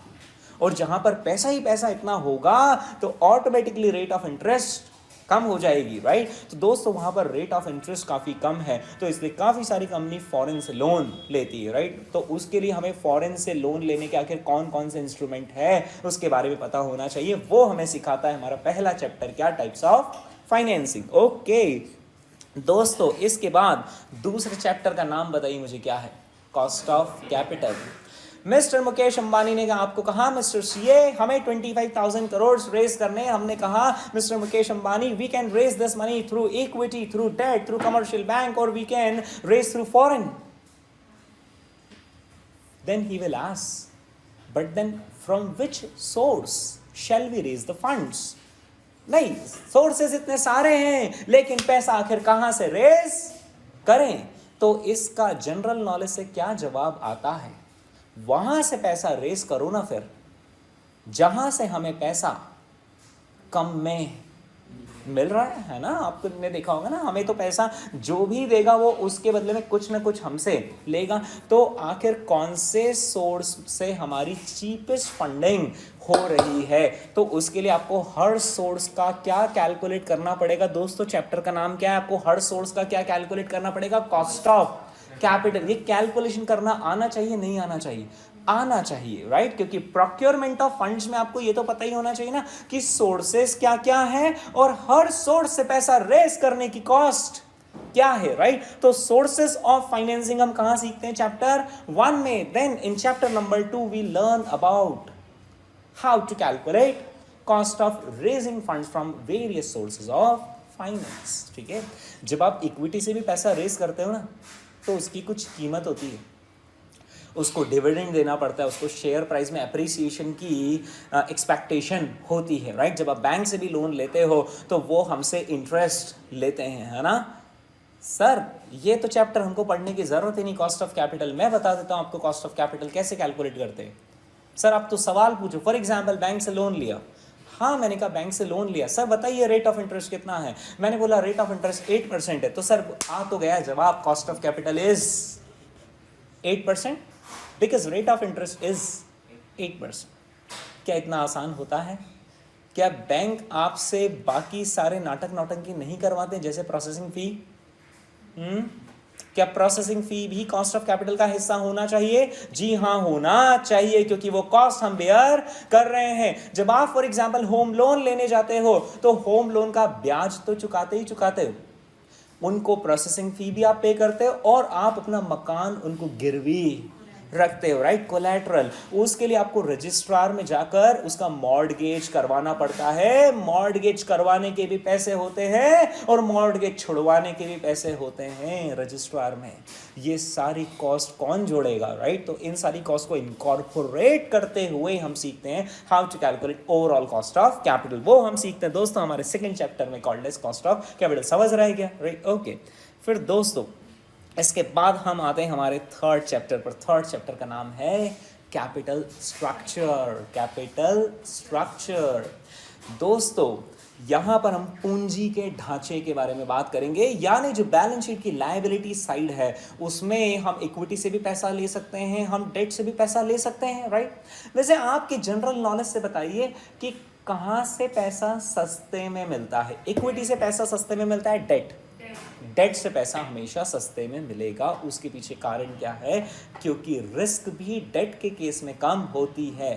फॉर एग्जाम्पल यार, मैं कंपनी शुरू कर रहा हूं और मैं आपसे बोलता हूँ ये देखो दोस्तों नया स्टार्टअप है, अभी इसका कुछ भी हो सकता है और मुझे उसमें 1 करोड़ रुपीस की जरूरत है। लेट से 50 लाख मैं लगाऊंगा, 50 लाख आप लगाओगे, और मैं आपसे कहता हूँ why don't you become my equity partner? Risk का फील आया है ना? जैसे ही मान लो 1 करोड़ रुपए से हमने बिजनेस स्टार्ट किया और 20 लाख रुपीस का लॉस हो गया, तो 20 लाख रुपीस में से 10 लाख का लॉस आपका और 10 लाख का लॉस मेरा, राइट? तो इक्विटी के केस में रिस्क ज्यादा होती है, राइट ना? किसको? मुझे, कंपनी को ज्यादा रिस्क है, आपको इन्वेस्टर्स को ज्यादा रिस्क है। आपको इन्वेस्टर्स को ज्यादा रिस्क है ना। When you give money in the form of equity you take more risk.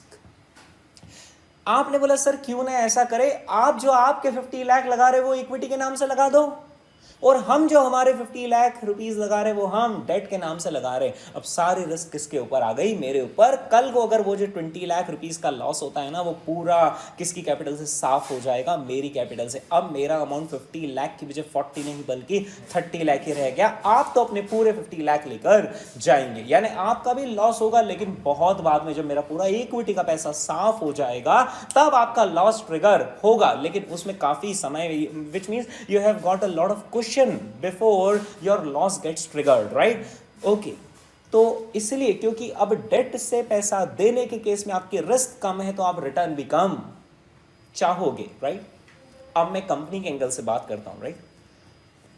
Company के केस में इक्विटी से पैसा रेज करना ज्यादा सेफ है या डेट से पैसा रेज करना ज्यादा सेफ है? जो आप जवाब दोगे वो सही भी हो जाएगा।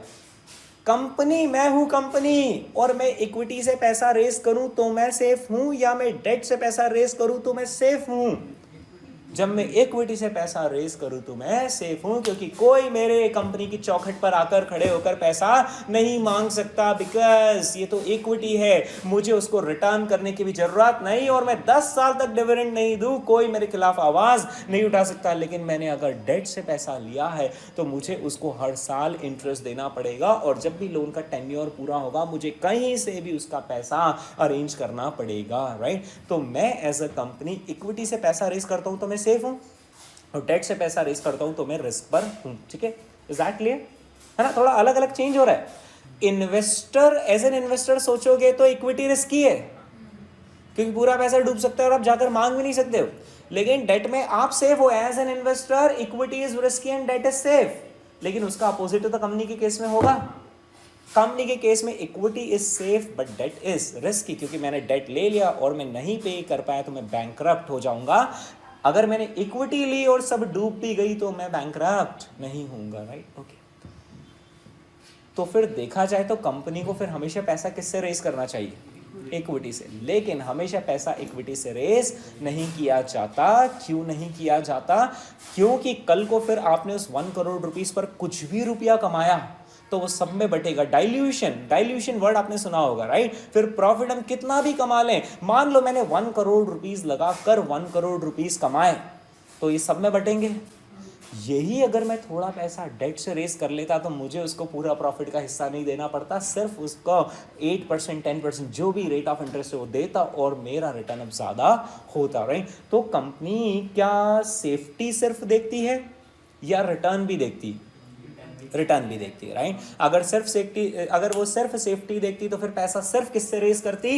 इक्विटी से। लेकिन कंपनी ने कहा हमें रिटर्न भी तो कमाना है। लेकिन एक मिनट, जहां आप रिटर्न थोड़ा कमाने लग गए तो आपका रिस्क लेवल बढ़ता गया, क्योंकि 1 करोड़ रुपीस आप पूरा इक्विटी से लेते तो कोई रिस्क नहीं होती। अब आपने 10 लाख लेट अस से डेट से लिया और 90 लाख इक्विटी से लिया तो हल्की फुल्की रिस्क आई, राइट। ये देखना इस तरफ मेरे हाथों का इशारा, 90 लाख है इक्विटी और 10 लाख है डेट। जैसे जैसे जैसे मैं इक्विटी से कम पैसा रेज करूंगा और डेट से ज्यादा रेज करूंगा तो रिस्क लेवल कंपनी का बढ़ता जाएगा, लेकिन रिटर्न कमाने के चांसेस भी बढ़ते जाएंगे। क्यों? क्योंकि अगर मैंने डेट ज्यादा लिया तो उनको मुझे इंटरेस्ट देना है और फिर जो भी बचेगा वो सिर्फ 10 लाख रुपीस की कैपिटल पर ही डिस्ट्रीब्यूट होगा। Is that clear? लेकिन जैसे जैसे मैं इक्विटी कम करता हूं तो सेफ्टी कम होती है और रिस्क हमारी बढ़ती चली जाती है, लेकिन सेफ्टी कम होने के साथ साथ रिटर्न भी यहां पर बढ़ता चला जाता है, क्योंकि मेरा कोई इक्विटी पार्टनर नहीं है। बस मैंने जो भी पैसा कमाया उससे सिर्फ मुझे ब्याज देना है 8-10%। अब मैं 100% कमाऊं तो वो सब किसका? मेरा।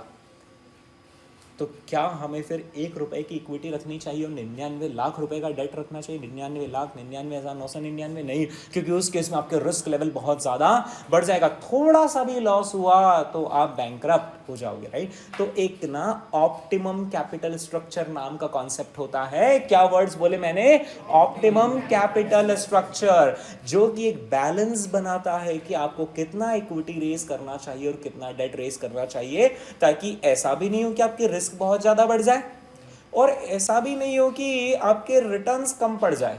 क्योंकि अगर आपने सोचा कि रिस्क कम करो तो फिर तो इक्विटी ज्यादा रेज कर लो, लेकिन रिटर्न कम मिलेगा। तो एक बैलेंस बनाना पड़ता है, वो हम सीखते हैं हमारे 3rd चैप्टर में, called as capital structure, how to design optimal capital structure for the company. Is that clear? Right, okay दोस्तों। इसके बाद आता है हमारा 4th chapter called as leverages. It sounds very technical, highly technical यार। क्या word आ गया सामने? लेवरेजेस। लेवरेजेस में पर मैं बहुत ज़्यादा फोकस नहीं करना चाहता हूँ, because leverages is a very special concept, है ना। पर मैं बेसिक आपको बताना चाहूँगा। लेवरेज का मतलब होता है use of debt to amplify your returns, use of debt to amplify your returns, to magnify your returns. जब आप डेट का सहारा लेकर अपने रिटर्न्स को मैग्नीफाई करते हो, दुनिया इसे क्या कहती है? लेवरेज। खैर लेवरेज में भी काफ़ी सारी गहराई है, यानी कहीं ना कहीं एक ऑप्टिमल कैपिटल स्ट्रक्चर डिज़ाइन करने से कनेक्टेड होता है कि हमें आखिर कितना डेट रखना चाहिए, कितना इक्विटी रखना चाहिए, राइट। दोस्तों, जो अभी तक आपने और मैंने बात करी है वो सिर्फ और सिर्फ किससे रिलेटेड थी? प्रोक्योरमेंट ऑफ फंड्स, जिसमें सबसे पहले हमने क्या सीखा? What are the various sources of funds, how to calculate cost of those sources of funds, यानी cost of capital, and then how to design our capital structure, and leverage भी कहीं ना कहीं उसी का हिस्सा है, राइट, ओके। लेकिन अब जब पैसा इकट्ठा हो गया तो हमें क्या करना पड़ेगा? उस पैसे को इफेक्टिव यूटिलाइजेशन, इन्वेस्ट करना पड़ेगा। उसके लिए हो सकता है कि हम मशीन्स खरीदेंगे, उसके लिए हो सकता है हम फैक्ट्री लगाएंगे, कुछ नया प्रोजेक्ट लेकर आएंगे, राइट। तो दोस्तों, अब हमारा जो 5th चैप्टर है वो क्या है? Investment decisions. यानी सबसे पहले हम सीखते हैं procurement of funds. Now we are going to talk about effective utilization of those funds. यहाँ पर हम सीखेंगे इन्वेस्टमेंट डिसीजंस आखिर कैसे लेना, ठीक है। क्या ऐसा हुआ होगा कि मुकेश अंबानी जी को वन फाइन डे ऐसा मन में ख्याल आया कि क्यों ना देश में मेरी भी एक टेलीकॉम कंपनी हो, और वो भिड़ गए होंगे कि चलो टेलीकॉम कंपनी शुरू करें? या उसके पहले कुछ रिसर्च हुई होगी, कुछ कैलकुलेशंस हुए होंगे, राइट। 1-2 दिन की रिसर्च हुई होगी, 3 months, 6 months, may be 1 year की रिसर्च हुई होगी। आप जानते हो उस रिसर्च में क्या क्या किया गया होगा? हिस्ट्री देखी गई होगी या फ्यूचर देखा गया होगा? फ्यूचर, क्योंकि किसी भी कंपनी की वैल्यू उसके हिस्टोरिकल परफॉर्मेंस से नहीं होती, उसके फ्यूचर में वो क्या परफॉर्म कर सकता है ना, उससे होती है, राइट। तो दोस्तों, मिस्टर मुकेश अंबानी जी ने क्या किया? उन्होंने देखा कि आखिर फ्यूचर ऑफ टेलीकॉम इंडस्ट्री क्या है। उन्होंने क्या क्या देखा होगा? उन्होंने देखा होगा कि इस टेलीकॉम कंपनी को अगर मैं स्टार्ट करता हूं तो इस टेलीकॉम कंपनी में मेरे पास कितने सब्सक्राइबर्स आ जाएंगे, यानी मेरा कितना मार्केट शेयर हो सकता है, मैं हर सब्सक्राइबर से आखिर कितने रुपए लूँगा, उस पर आखिर मेरा प्रॉफिट मार्जिन कितना होगा, और मेरा ये प्रोजेक्ट आखिर कितने साल तक चलेगा। फिर उन्होंने इस प्रोजेक्ट की वर्थ देखी होगी, तब जाकर उन्होंने 2 लाख करोड़ रुपीस इन्वेस्ट करने का डिसीजन लिया। मैं आपको बहुत बेसिक सा कैलकुलेशन बताता हूँ, उनकी इनकम देखना आप। 30 करोड़ सब्सक्राइबर्स, हर सब्सक्राइबर से आज की तारीख में तो कम ले रहे हैं, बट आई अज्यूम कि वो इजीली 500 रुपीज़ पर मंथ हमसे लेना शुरू करेंगे और लोग देंगे। मैं आपको बताता हूँ ना मेरा किस्सा, जब मैं सीए बना था और जब मैं मुंबई में था, यानी I was in year 2007 when I was in Mumbai, तब आपको पता है मेरा मंथली टेलीफोन बिल कितना आता था? 3000 रुपीज़। नहीं मतलब ऐसा कुछ मत सोचो मेरे बारे में कि इतना ज़्यादा बिल आता था, मतलब क्या बात थी सर। 3000 रुपीज़ का मेरा बिल आता था जब मैं मुंबई में रहता था। फैक्ट है, मतलब कभी होगा मेरे पास ईमेल में बिल तो आपको बताऊंगा। 3000 रुपीज़ का बिल आता था मेरा उस वक्त। सर 3000 का बिल क्यों? क्योंकि आपको पता होगा पहले इतना लगता था, है ना, 2 पैसा पर सेकेंड इन सो ऑन। तो अगर मैंने किसी से 1 आवर भी बात करी, 1 आवर का मतलब होता है 60 मिनट्स, तो 60 मिनट के मेरे 60-70 रुपये बैलेंस में से डिडक्ट हो गए। अब लेटे से 70 रुपीज़ एक फ़ोन कॉल में मेरे डिडक्ट हो गए। लेटे से 2 आवर्स मेरा फ़ोन चला। आपको तो पता होगा काफ़ी सारे ऐसे लोग हैं जिनका फ़ोन पे ही पूरा बिजनेस चलता, मतलब फ़ोन ही फ़ोन आते हैं जाते हैं एंड सो ऑन, राइट। तो डेली बेसिस पर 100 रुपये का खर्चा फ़ोन पर होना तो मामूली बात है। 100 मिनट बात करना, भाई किसी को अगर फॉर एग्जाम्पल हमने घर पर मम्मी पापा को ही फ़ोन लगाए तो बात हो जाती ना यार। तो अगर उनसे 1 घंटा भी मेरी बात हो गई, शाम को ऑफिस से आने 60 रुपये गए, और कुछ इधर उधर बात हो गई यारी दोस्ती में तो 100 रुपये गए। 100 रुपये per day multiply by 30 days हो गया मेरा 3000 रुपीज़ का बिल। वो 300 रुपये में ना सिर्फ बात करने को मिलती थी। उस जमाने में इंटरनेट नहीं होता था, और मैसेज के तो अलग से, अभी तो मैं जोड़ ही नहीं रहा हूँ, उसका अलग से वाउचर लेना पड़ता था। 300 रुपये में 3000 मैसेजेस, डेली 100 की लिमिट। जब मैं उस वक्त आज से 12 साल पहले टेलीफोन बिल के 3000 रुपीज़ दे सकता हूँ, मतलब उस वक्त सैलरी भी थी, राइट, तो 3000 रुपये में उस वक्त दे सकता हूँ, वही चीज़ मुझे आज 300 रुपये में मिल रही है, उससे ज़्यादा। मतलब फ़ोन तो मैं उससे डबल लगा सकता हूँ, ट्रिपल लगा सकता हूँ। दिन भर मैं फ़ोन पर बात करूँ, इंटरनेट यूज़ करूँ, मैसेज व्हाट्सएप, ये सब कुछ नहीं था उस ज़माने में। तब मैं 3000 देता था, आज मुझे वही चीज़ 1/10 में मिल रही है। तो मिस्टर मुकेश अंबानी ने कैलकुलेट किया कि मैं अगर 500 रुपीज़ भी लूँगा ना, पीपल विल पे। अरे लोगों के बिजनेस चल रहे हैं यार फ़ोन पे। फ़ोन नहीं तो बिजनेस से कनेक्शन ही खत्म हो गया। आप कमा किससे रहे हो, राइट। आप एक दिन शॉप आपकी बंद रख लो लेकिन फ़ोन चालू रखना, राइट। तो दोस्तों 500 rupees per month multiply by 12 months कितने हो गए? 500 इंटू 12 कितने? 6000 वो एक व्यक्ति से ले सकते हैं आराम से, हंसते हंसते देगा इंसान। 6000 रुपये साल भर के फ़ोन। हम तो फ़ोन खरीद लेते हैं यार 25,000 रुपये का जो 4 साल चलता है, तो क्या 6000 रुपये उस फ़ोन में जान डालने के लिए नहीं लेंगे क्या?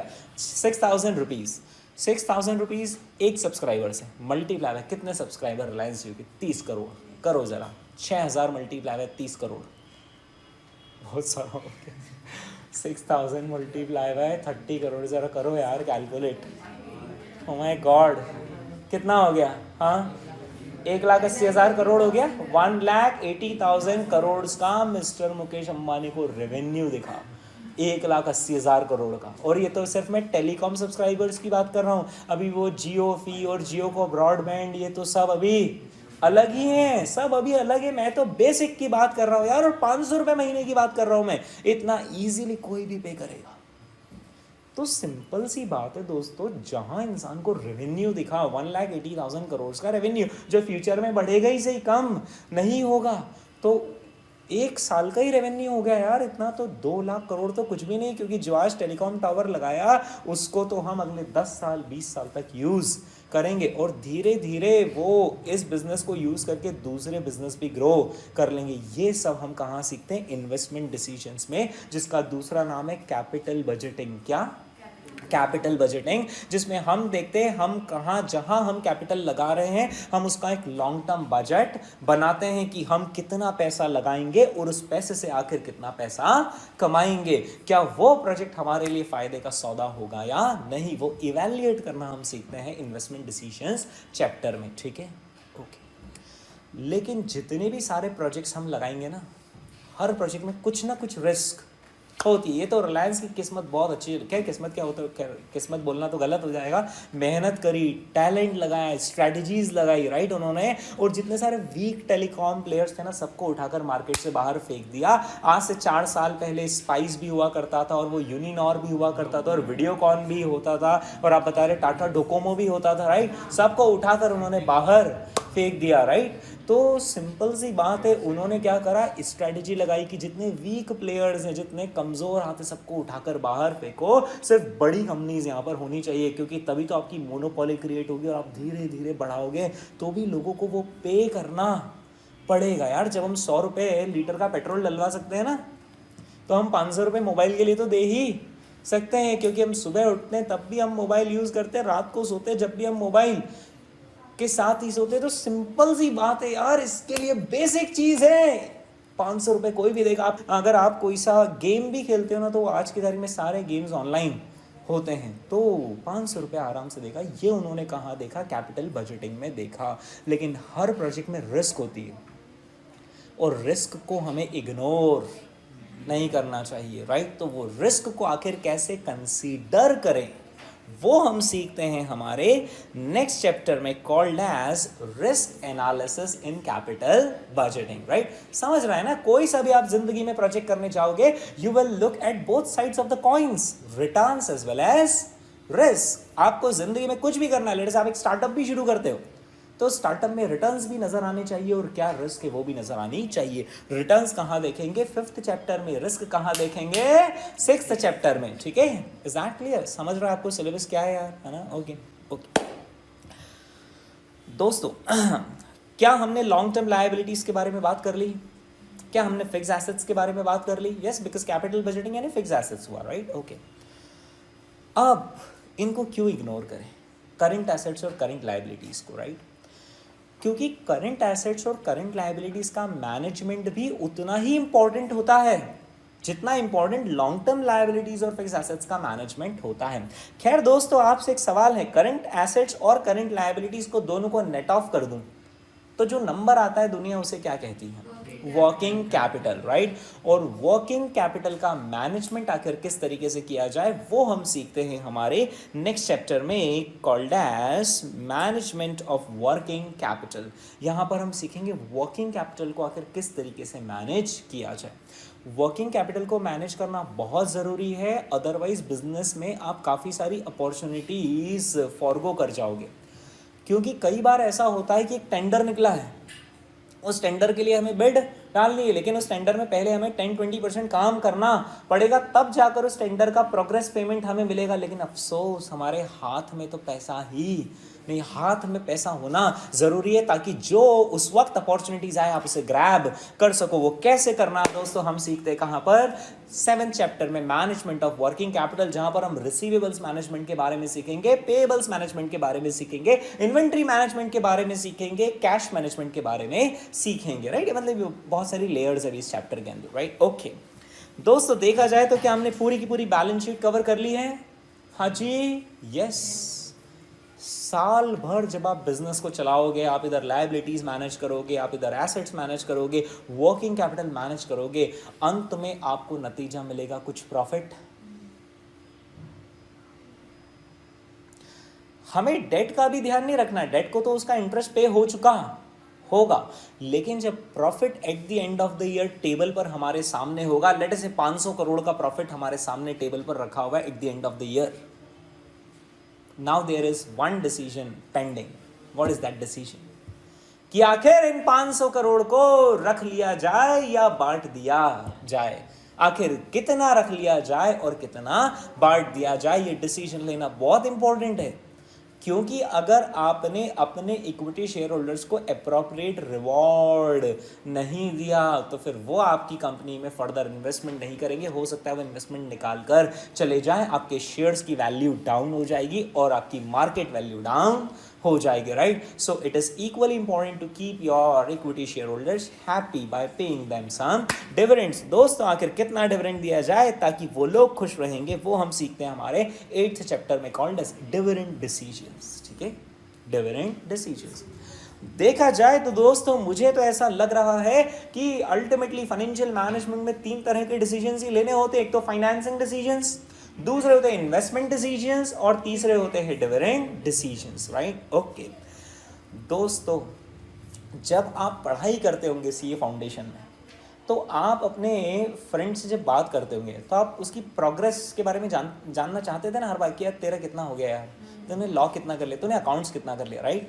क्योंकि ये बहुत ज़रूरी है कि हम अपने आप की परफॉर्मेंस को अपने फ्रेंड्स की परफॉर्मेंस से कंपेयर करें। इट गिव्स अस मोटिवेशन, हमें पता चलता है हम कहाँ पीछे हैं और हम कहाँ पर आगे हैं। और यही चीज़ एक बिजनेस के लिए भी तो ज़रूरी है। मिस्टर मुकेश अंबानी क्या करेंगे? अपने रिलायंस जियो कंपनी की परफॉर्मेंस को कंपेयर करेंगे किससे? एयरटेल से। एयरटेल क्या करेगा? अपनी परफॉर्मेंस को वोडाफोन आइडिया से कंपेयर करेगा। तो दोस्तों ये कंपैरिजन करना हम सीखते हैं हमारे नेक्स्ट चैप्टर में, called as financial analysis and planning, जिसके अंदर हम किसके बारे में पढ़ने वाले हैं? रेशियोज। क्योंकि रेशियोज के बारे में, रेशियोज कैलकुलेट करके ही तो हम परफॉर्मेंस को कंपेयर करेंगे।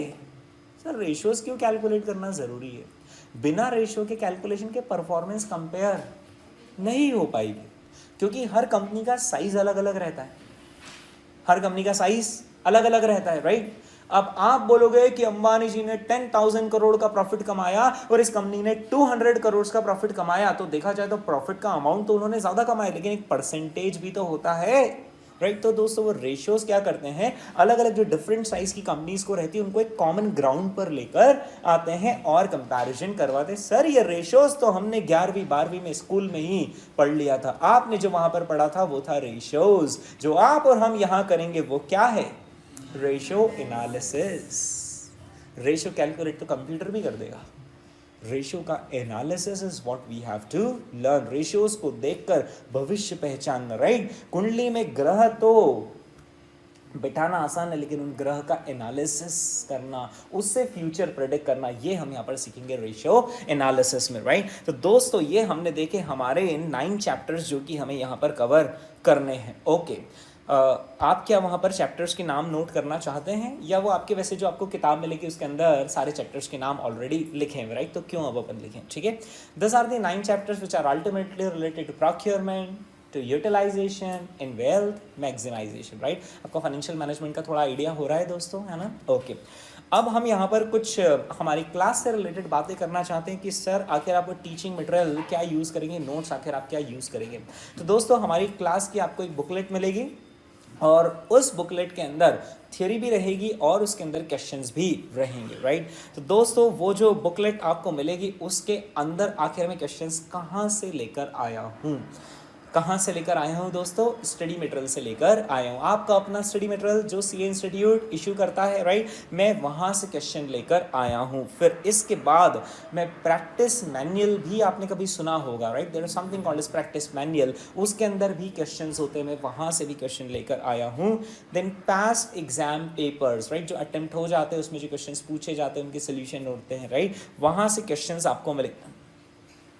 फ्यूचर एग्जाम क्वेश्चंस तो दोस्तों कुछ कुछ ऐसी चीज़ें होती है जो हो तो सकती है लेकिन आईसीएआई ने अभी तक ट्राई नहीं की है। फॉर एग्जाम्पल कुछ कुछ ऐसे टॉपिक रहते हैं जहाँ पर आईसीएआई ने अभी तक सीधा सीधा क्वेश्चन ही पूछा है, रिवर्स क्वेश्चन की भी उसमें पॉसिबिलिटीज बनती है। और ऐसा आईसीएआई हर 1-2 अटेम्प्ट में एक एक्सपेरिमेंट कर लेता है। जैसे अभी सीए फाइनल का जो एसएफएम का पेपर आया था उसमें म्यूचुअल फंड नाम का एक टॉपिक था। म्यूचुअल फंड में वो आज तक सीधा क्वेश्चन पूछते थे, लेकिन अभी उन्होंने 8 मार्क्स का रिवर्स क्वेश्चन पूछ लिया। और जैसे ही वो एकदम रिवर्स हो जाता है क्वेश्चन, अगर आप पहले से प्रिपेयर्ड हो तो आप उस क्वेश्चन को एड्रेस कर पाओगे, नहीं तो एग्जाम के उस 3 घंटे में साइकोलॉजिकल प्रेशर, टाइम का कॉन्स्ट्रेंट, फिर कोई ऑप्शन नहीं बचता सिवाय कि उसको ऑप्शन में निकालने के, राइट? तो दोस्तों सिंपल सी बात है, हम ऐसी चीज़ों पर भी फोकस करेंगे जो अभी तक हुई तो नहीं है लेकिन हो सकती है, right? This are future exam questions. Then RTPs, ICAI बताइए क्या करता है, नए क्वेश्चन जो लेकर आता है ना वो आरटीपी के थ्रू लेकर आता है ना? आरटीपी एक ऐसा मटेरियल है इंस्टीट्यूट की तरफ से, आरटीपी एक ऐसा मटेरियल है आईसीएआई की तरफ से जिसमें सबसे हाईएस्ट लेवल के क्वेश्चंस होते हैं।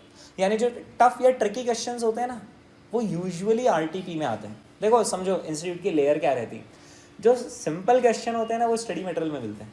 सिंपल क्वेश्चन कहाँ मिलते हैं? Study material. उससे थोड़े टफ क्वेश्चन सजेस्टेड आंसर में मिलते हैं। और जो सबसे टफ लेवल ऑफ क्वेश्चन मिलता है वो पता है कहाँ से मिलता है? आरटीपी से, रिवीजन टेस्ट पेपर से, राइट। तो वहाँ से भी हमारे नोट्स बने हुए, राइट। सप्लीमेंट्री मटेरियल यानी कि आईसीआई अपनी वेबसाइट पर क्या करता है, हर थोड़े थोड़े समय में कुछ कुछ क्वेश्चंस, एडिशनल क्वेश्चंस अपलोड कर देता है, right. So they are also incorporated and then other famous author books, right. Sir ये इतने सारे सोर्सेज से जो आप क्वेश्चन लेकर आए हो, तो ऐसा सुनकर लग रहा है कि फिर हमको तो और कुछ करने की ज़रूरत नहीं है। बिल्कुल सही समझ रहे हैं आप। अगर आप सिर्फ ये बुकलेट्स कर लेंगे ना तो आपके आईसीआई के सारे तमाम सोर्सेज इसके अंदर कवर्ड है। सर फिर मतलब उसके अलावा हमको अलग से स्टडी मटेरियल नहीं देखना पड़ेगा? दोस्तों स्टडी मटेरियल तो मेरे पास भी रखा हुआ है। बेसिक टीचिंग टेक्निक्स मुझे भी आती है कि एक बेसिक टीचिंग टेक्निक कहती है कि वो पढ़ाओ ना जिसकी एग्जाम दे रहे हो और जिसने क्वेश्चन बताए कम से कम वो क्वेश्चन तो कवर करो। सो यार 100% of the study material is already covered in our booklets. आपको उसके अलावा कुछ भी देखने की जरूरत नहीं पड़ेगी, ठीक है। लेकिन फिर भी मैं आपको कहता हूं कि जब भी हम कोई एक चैप्टर कंप्लीट करें, फॉर एग्जाम्पल हमने चैप्टर नंबर 1 कंप्लीट किया, तो आप इमीडिएटली उस चैप्टर का स्टडी मटेरियल तो एटलीस्ट पलट लें, ताकि हमें भी तो कॉन्फिडेंस आ जाए कि जो सर इतना कॉन्फिडेंटली कह रहे हैं तो वही कॉन्फिडेंस आप में भी रिफ्लेक्ट होना चाहिए कि हाँ I have covered that, right. So we are already going to cover them in our booklets, but yes once we finish the chapter I would recommend you कि आप एक बार स्टडी मटेरियल पलट लेना, और सिर्फ पलटने की ही आपको जरूरत पड़ेगी, क्योंकि आप देखोगे अरे ये भी कवर हो गया, ये भी कवर हो गया, सारे क्वेश्चन तो ऑलरेडी कवर हो गए, ठीक है। So we are going to cover all of this sources, right. इसके अलावा आपको कोई बाहर देखने की जरूरत नहीं पड़ेगी। सर फिर कोई ऐसे ऑथर कुछ एक आध किताब बता दीजिए। नहीं, कुछ नहीं करना है। आई वुड से कि 2 किताबें करने की बजाय तो एक किताब को ज़्यादा अच्छे से कर लो, वो ज़्यादा इंपॉर्टेंट है एग्जाम में, बजाय कि मल्टीपल सोर्सेज को रेफर करें, राइट। तो आपको मल्टीपल सोर्सेज को रेफर ना करना पड़े उसके लिए मैंने मल्टीपल सोर्सेज को यहाँ पर लेकर आ गया हूँ, ठीक है। ओके दोस्तों, इसके बाद एक आखिरी डिस्कशन आपका और मेरा बाकी है, which is related to our teaching methodology, कि आखिर हम हमारी क्लास को आगे कैसे बढ़ाएंगे।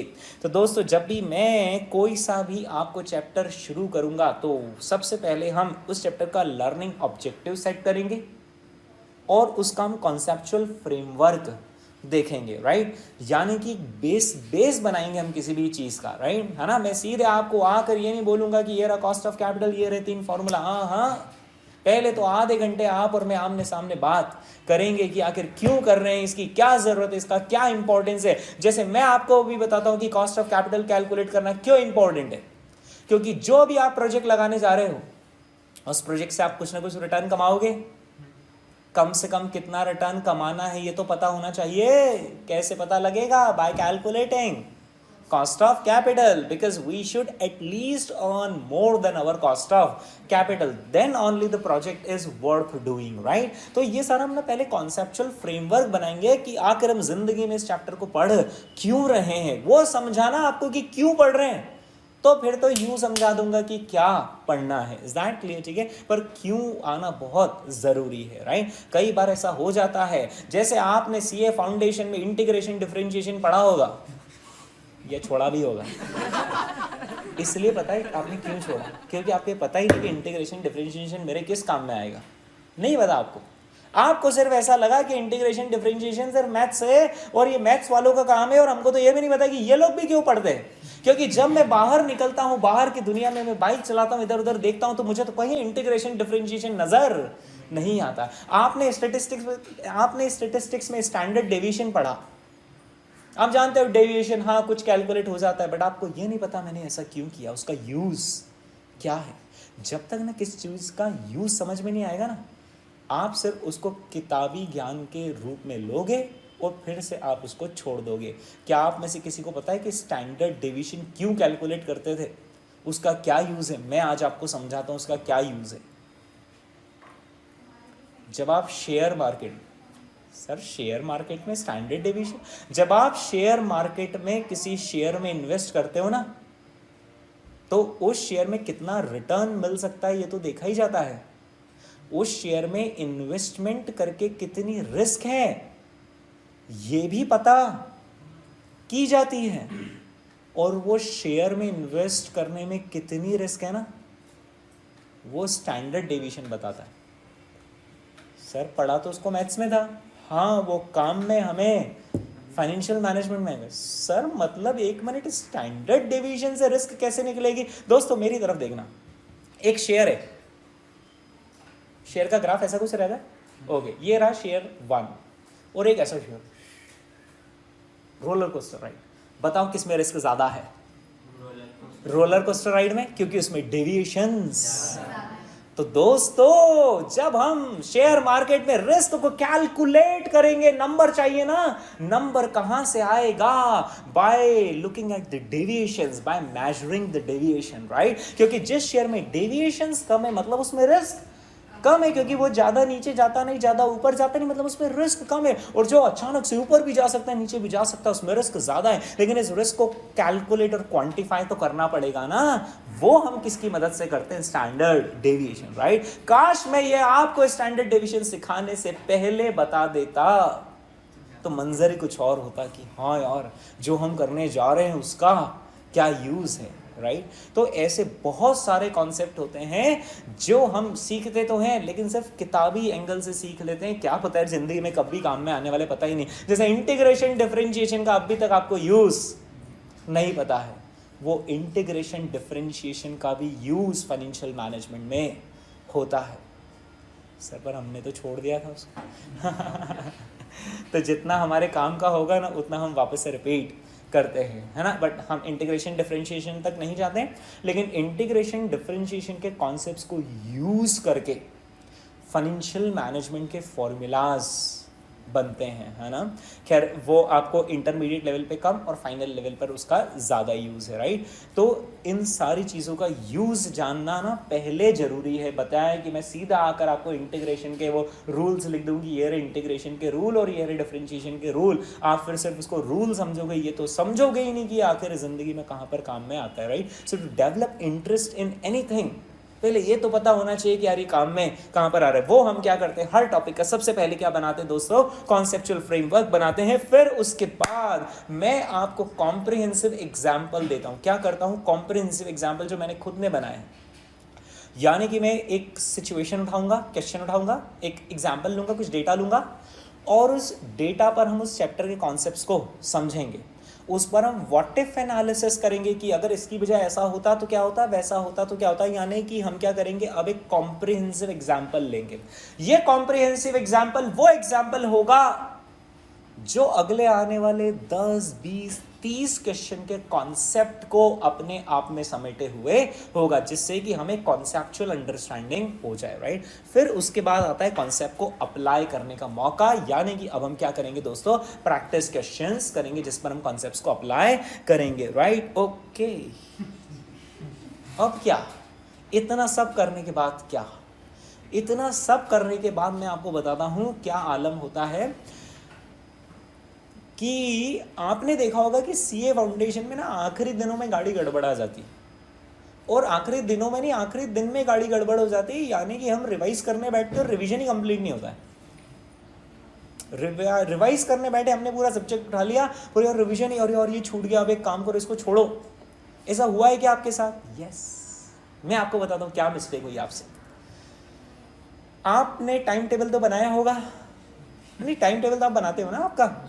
जैसे फॉर एग्जाम्पल अगर आपकी नवंबर में एग्जाम है तो आप सितंबर का टाइम टेबल बनाते हो, आप अक्टूबर का टाइम टेबल बनाते हो, राइट? नवंबर में जब एग्जाम है ना, एग्जाम के एक दिन पहले भी तो रिवाइज करना है, उसका टाइम टेबल कोई नहीं बनाता, जबकि वही तो सबसे इंपॉर्टेंट है। आप सोचो कि आपने सीए फाउंडेशन में मैथ्स का पेपर दिया, अगर आपको मैथ्स में, आई एम अज्यूमिंग कि आपको 60 मार्क्स आए, है ना? किसी को 55 आएंगे, किसी को 75 आएंगे, लेट अस अज्यूम कि आपको 60 मार्क्स आए। आप पढ़कर गए थे या नहीं गए थे आखिरी दिन? सर पढ़कर गए थे, yes. Consider a second situation कि आपने आखिरी दिन रिवीजन ही नहीं किया होता और अब आप पेपर दे रहे होते मैथ्स का, क्या अब आपको 60 मार्क्स आते? कितने आते? चलो बोलो। सर फिर तो 30 आते, क्योंकि कुछ फॉर्मूला हमने रिवाइज आखिरी दिन नहीं करा, हमने स्टैटिस्टिक्स का कुछ भी रिवाइज नहीं करा, या हमने लॉ, जैसे आपको लॉ है, राइट, तो आपने वो कुछ भी रिवाइज नहीं करा। क्या आपको एग्जाम में 60 आते? जिसको 60 आए हैं ना उसको सिर्फ पता है कितने आते? Without revision, without last day revision कितने आते? 30। मैं कह रहा हूँ उससे कम भी आ सकते थे, पर इससे ज़्यादा तो, क्योंकि याद ही नहीं रहता। अगर जो चीज़ आप आखिरी दिन रिवाइज करते हो ना, बस वही याद रहती है, उसके पहले का कुछ याद नहीं रहता। तो now you realize the importance of last day revision, कि आखिरी दिन का रिवीजन वह रिवीजन होता है जो मुझे जितने मार्क्स आएंगे उसका 50% मार्क्स मुझे मेरे आखिरी दिन के रिवीजन की बदौलत आएंगे, तो कम से कम वो तो मेरा प्लान्ड हो। तो लास्ट डे का रिवीजन प्लान होना बहुत ज़रूरी है, खास करके जब हम सीए इंटर और फाइनल में आते हैं, जहाँ पर सिलेबस और ज़्यादा बढ़ जाता है। तो अब उस सिलेबस को रिवाइज करने के लिए टाइम तो उतना ही मिलना है, अब उतने ही समय में मुझे ज़्यादा सिलेबस रिवाइज करना है। तो हमारा लास्ट डे रिवीजन प्लान होना चाहिए, उसमें हमारे पास ये लिखा हुआ होना चाहिए कि कौन से सब्जेक्ट को मैं कब करूँगा, किस दिन करूँगा और कितने समय में करूँगा। मतलब इस चैप्टर को मुझे 2 आवर्स देने, इससे 1 भी मिनट मुझे ज़्यादा नहीं देना है, because this is just worth it. और उन 2 आवर्स के अंदर मुझे क्या रिवाइज करना है, यानी क्या कॉन्सेप्ट रिवाइज करने और क्या क्या क्वेश्चन रिवाइज करने हैं, वो पहले से ही लिखा हुआ होना चाहिए। नहीं तो हम क्या करते हैं, पलटते आते हैं, और ये हाँ ये वाला इम्पोर्टेंट इसको कर लेते, ये तो बाकी ऐसा होता है, राइट। ये ऐसा नहीं होना चाहिए, राइट। पहले से आपका प्री डिसाइडेड होना चाहिए, because that is a very important day for you, right. उसको अगर आपने मिसमैनेज कर दिया तो फिर आप साइकोलॉजिकल प्रेशर में भी आ जाओगे, उधर हमारा परफॉर्मेंस भी बिगड़ जाएगा। तो दोस्तों वो लास्ट रिवीजन प्लान अब आपको बनाने की ज़रूरत नहीं है, मैं आ चुका हूँ। हम लास्ट रिवीजन यहीं पर ही प्लान बनाएंगे, राइट। यानी जब हम सिलेबस कंप्लीट करेंगे उसके बाद यू वुड नो कि आपको आखिरी दिन को कैसे यूटिलाइज करना है, कौन से टॉपिक को कितना समय देना है, उसको कब रिवाइज करना है, और उसके अंदर आपको क्या क्या रिवाइज आखिरी दिन करना है। आप उसमें हल्का फुल्का अपने हिसाब से कस्टमाइजेशन कर सकते हो, मैं तो आपको एक स्टैंडर्ड प्लान दूंगा, राइट। इसी के साथ साथ दोस्तों एग्जाम में देखो ये सबसे टॉप पे क्या लिखा हुआ है, LDR, last day revision, right. There is something which is called as common pitfalls. आप जब एग्जाम में पास होते हो ना, तो मैक्सिमम स्टूडेंट्स बाउंड्री पर ही पास होते हैं। यानी अगर सीए फाउंडेशन 400 मार्क्स का है, तो मेजॉरिटी ऑफ द स्टूडेंट्स, वो आपने निकालोगा ना मीन मीडियन मोड, तो मैक्सिमम स्टूडेंट पता है किसके इर्द गिर्द घूमते हैं, 200। यानी आप तो खैर खुश नसीब हो जो आप सीए इंटरमीडिएट में हो, आपके कुछ साथी आज भी सीए फाउंडेशन में हैं, और ऐसा नहीं कि उनको 50-60 नंबर आए हैं, 180, 185, 190, यहाँ पर मैक्सिमम स्टूडेंट्स फेल होते हैं। है आपका भी कोई ऐसा जान पहचान में जिसको 190 आए, सिर्फ 10 मार्क और आ जाते हैं? पता है वो 10 मार्क आराम से ला सकते, 10 क्या वो 20 मार्क और ला सकता था, but he committed some common mistakes in the exam. यानी एग्जाम के बाहर निकल कर नहीं होता है कि ये कैसे, अरे यार इसमें ये तो क्या गलत हो गया, छोटा सा पॉइंट। ऐसा हुआ है कि आपके साथ कभी? ये नहीं होना चाहिए यार, क्योंकि आप जब भी पेपर देकर आए और आपसे अगर एक क्वेश्चन भी छोटी सी गलती की वजह से गलत हो गया, बड़ी बात तो मैं कर ही नहीं रहा हूँ, छोटी सी गलती की, अरे और ये तो क्या पॉइंट मिस हो गया, 5 मार्क गए। एक पेपर में 5 मार्क गए, ऐसा हर पेपर में हो गया। 8 पेपर मल्टीप्लाई बाय 5 मार्क्स कितने होते हैं? 40 मार्क्स। और यही तो पास और फेल का डिफरेंस होता है, इससे ज्यादा मार्जिन से कोई नहीं जाता है। तो दोस्तों अगर वो 40 मार्क्स हमने बचा ली ना, तो बस वो फेल और पास का जो फासला है वो हमने तय कर लिया। मैं क्या करता था जब मैं पढ़ाई करता था ना, कुछ नहीं था, और ये छोटी सी मिस्टेक है जो मुझसे हो गई, मैं उन मिस्टेक को नोट कर लेता था पहले ही पेज पे, किताब के पहले पेज पर, कि ये यहाँ पर मुझसे मिस्टेक हो सकती है। और आखिरी दिन मैं उन 25 मिस्टेक्स को पढ़कर जाता था। आखिरी दिन में उन 25 मिस्टेक्स को पढ़कर जाता था जो मुझसे हो सकती। अब जब आप पढ़ के ही जा रहे हो कि जो मुझसे मिस्टेक हो सकती, तो फिर कहाँ से मिस्टेक होगी? 5 नंबर बचा लिए, और ये 5 नंबर ही आपने हर सब्जेक्ट में बचा लिया, आपका कल्याण हो जाएगा, पास हो जाओगे। क्योंकि पास और फेल के बीच में छोटा सा ही फासला होता है, और वो होता है कॉमन पिटफॉल्स का। हर बच्चा, आपको भी पता होगा कि आपके जितने फाउंडेशन में मार्क्स आए ना, आप उससे थोड़े से ज़्यादा ला सकते थे, पर कुछ मिस्टेक हो गई। वो छोटी सी मिस्टेक हमको अवॉइड करना है, नहीं तो आपकी मेहनत पर पानी फिर गया। आपने पढ़ा तो सही पूरा टॉपिक, लेकिन इसका क्वेश्चन करते वक्त आपसे गलती हो गई। वो गलतियां ना हो उसके लिए मैं पता है क्या करता हूं, इस क्वेश्चन में क्या गलती हो सकती है आपसे, या इस कॉन्सेप्ट में आपसे क्या गलती हो सकती है, वो मैं वहाँ पर लिखवा देता हूँ। तो उससे हमें एटलीस्ट एहसास रहता है कि हाँ यार ये गलती एग्जाम में हो सकती है, जो शायद जाने अनजाने में आपको याद नहीं रहता और आप एग्जाम में वो गलती करके आ जाते, right. And then we are going to also do some advance level questions, क्योंकि जब आप एडवांस लेवल क्वेश्चन कर लेते हो ना, ऊंचे लेवल के क्वेश्चन कर लेते हो, तो नीचे लेवल के क्वेश्चन इजीली सॉल्व हो जाते हैं। बिल्कुल वैसा ही है कि जब हम 7वीं पढ़ रहे थे तो 7वीं कठिन लगती थी, लेकिन जब हम 8वीं में आए तो 7वीं आसान लगती थी, क्योंकि हमने ज़्यादा लेवल का पढ़ लिया है तो नीचे वाले लेवल आसान लगते हैं। तो वैसे ही इंटरमीडिएट लेवल पर थोड़ा सा ऊपर लेवल का पढ़ लेंगे तो इंटरमीडिएट हमें आसान लगेगा, राइट। ओके दोस्तों, जब हम कॉपी बनाएंगे, मैं आपको बता देता हूं कि हम कॉपी आखिर किस तरीके से बनाएंगे। हम 2 कॉपीज बनाएंगे, एक एफएम की और एक इकोनॉमिक्स की। नहीं, एफएम की ही हम 2 कॉपीज बनाएंगे, जिसमें से एक होगी दोस्तों कॉन्सेप्ट नोटबुक और दूसरी होगी हमारी सॉल्यूशन कॉपी, यानी कि प्रैक्टिस कॉपी। यानी कि हम क्या करेंगे, जब भी हम किसी टॉपिक को स्टार्ट करेंगे, उसके फॉर्मूलाज देखेंगे, उसके कॉन्सेप्ट्स देखेंगे, राइट, या उसके कुछ की पॉइंट्स, इंपॉर्टेंट पॉइंट्स देखेंगे, या कॉमन पिटफॉल्स देखेंगे, वो सब हम कहाँ लिखेंगे, कॉन्सेप्ट कॉपी में, राइट। और जो हम क्वेश्चन सॉल्व करेंगे वो कहाँ जाकर लिखने वाले हैं, सॉल्यूशन कॉपी में। इसका क्या फायदा है कि आखिर दिन साइकोलॉजिकल प्रेशर नहीं बनेगा। आखिर दिन जो लास्ट रिवीजन है ना, उसके लास्ट डे रिवीजन में आपको क्या करना है, क्या रिवाइज करना है, कॉन्सेप्ट कॉपी रिवाइज करना है, प्लस सम सिलेक्टेड क्वेश्चंस। हर चैप्टर के हम कुछ 2-3-4 क्वेश्चन मार्क कर लेंगे, वो आपको आखिर दिन रिवाइज करना है, दैट्स इट। ऐसा इसलिए क्योंकि इसके बाद अभी 40 मार्क्स का इकोनॉमिक्स भी बाकी है जो आपको रिवाइज कर रहा है। आप सोच रहे हो 400 पेज का है आपका स्टडी मटेरियल में इकोनॉमिक्स, कितने पेज का, 400 पेज का। कैन यू थिंक कि आप 400 पेज का इकोनॉमिक्स रिवाइज करोगे प्लस 60 मार्क का एफएम रिवाइज करोगे, मैनेज हो पाएगा क्या? तो आपका प्लान तैयार होना चाहिए, वो उसकी नींव हम आज से ही रख रहे हैं। हम हमारी कॉन्सेप्ट कॉपी सेपरेट बना रहे हैं, ताकि आखिरी दिन ऐसा नहीं हो कि वो 2-2 रजिस्टर 300 पेज के पलटने पढ़ रहे कि यार ये करना है और ये नहीं करना है, right. We have concept copy जो हमें 100% रिवाइज करनी है। हम मार्क करेंगे LDR, last day revision questions, और वो लास्ट डे रिविजन क्वेश्चन ही सिर्फ आपको आखिरी दिन रिवाइज करने हैं। Is that clear, right? Okay. तो दोस्तों ये थी हमारी टीचिंग मेथोडोलॉजी। अब एक सवाल और आपके मन में चल रहा है कि सर आखिर ड्यूरेशन हमारी क्लास का कितना होगा। तो दोस्तों ड्यूरेशन होगा रफली 65 लेक्चर्स एंड 3 आवर्स ईच। हम 3 घंटा पढ़ेंगे डेली और 65 लेक्चर्स का हमारा ड्यूरेशन होगा, जिसमें रफली 50 लेक्चर्स हमारे एफएम में जाएंगे और 15 लेक्चर्स हमारे इकोनॉमिक्स में जाएंगे। Is that clear? Okay.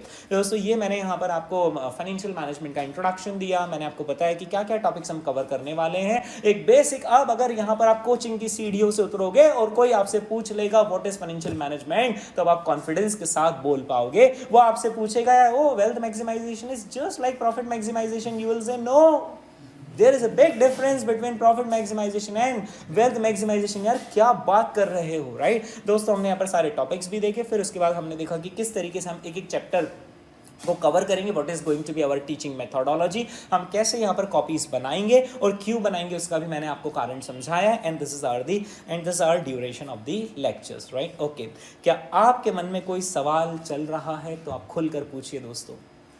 हाँ बोलो यार। सर अगर क्लास चलेगी तो उसमें डाउट किससे क्या? सर अगर क्लास चलेगी तो हम डाउट आखिर कैसे पूछेंगे? दोस्तों यहाँ पर घर जैसा माहौल है हमारी बैच में, आप बिंदास डाउट पूछना, है ना। मुझे पता है कि कभी कभी स्टूडेंट डाउट पूछने में ना हिचकिचाता है। क्यों हिचकिचाता है पता है? कि अब ये सामने वाला बंदा मेरी बैंड नहीं बजा दे, मतलब ऐसा नहीं बोल दे कि यार ये क्या डाउट पूछ लिया यार तुमने, फाउंडेशन में क्या है। मैं कभी ऐसा नहीं बोलूँगा, तुम फाउंडेशन का डाउट पूछना, राइट। क्योंकि यार मुझे पता है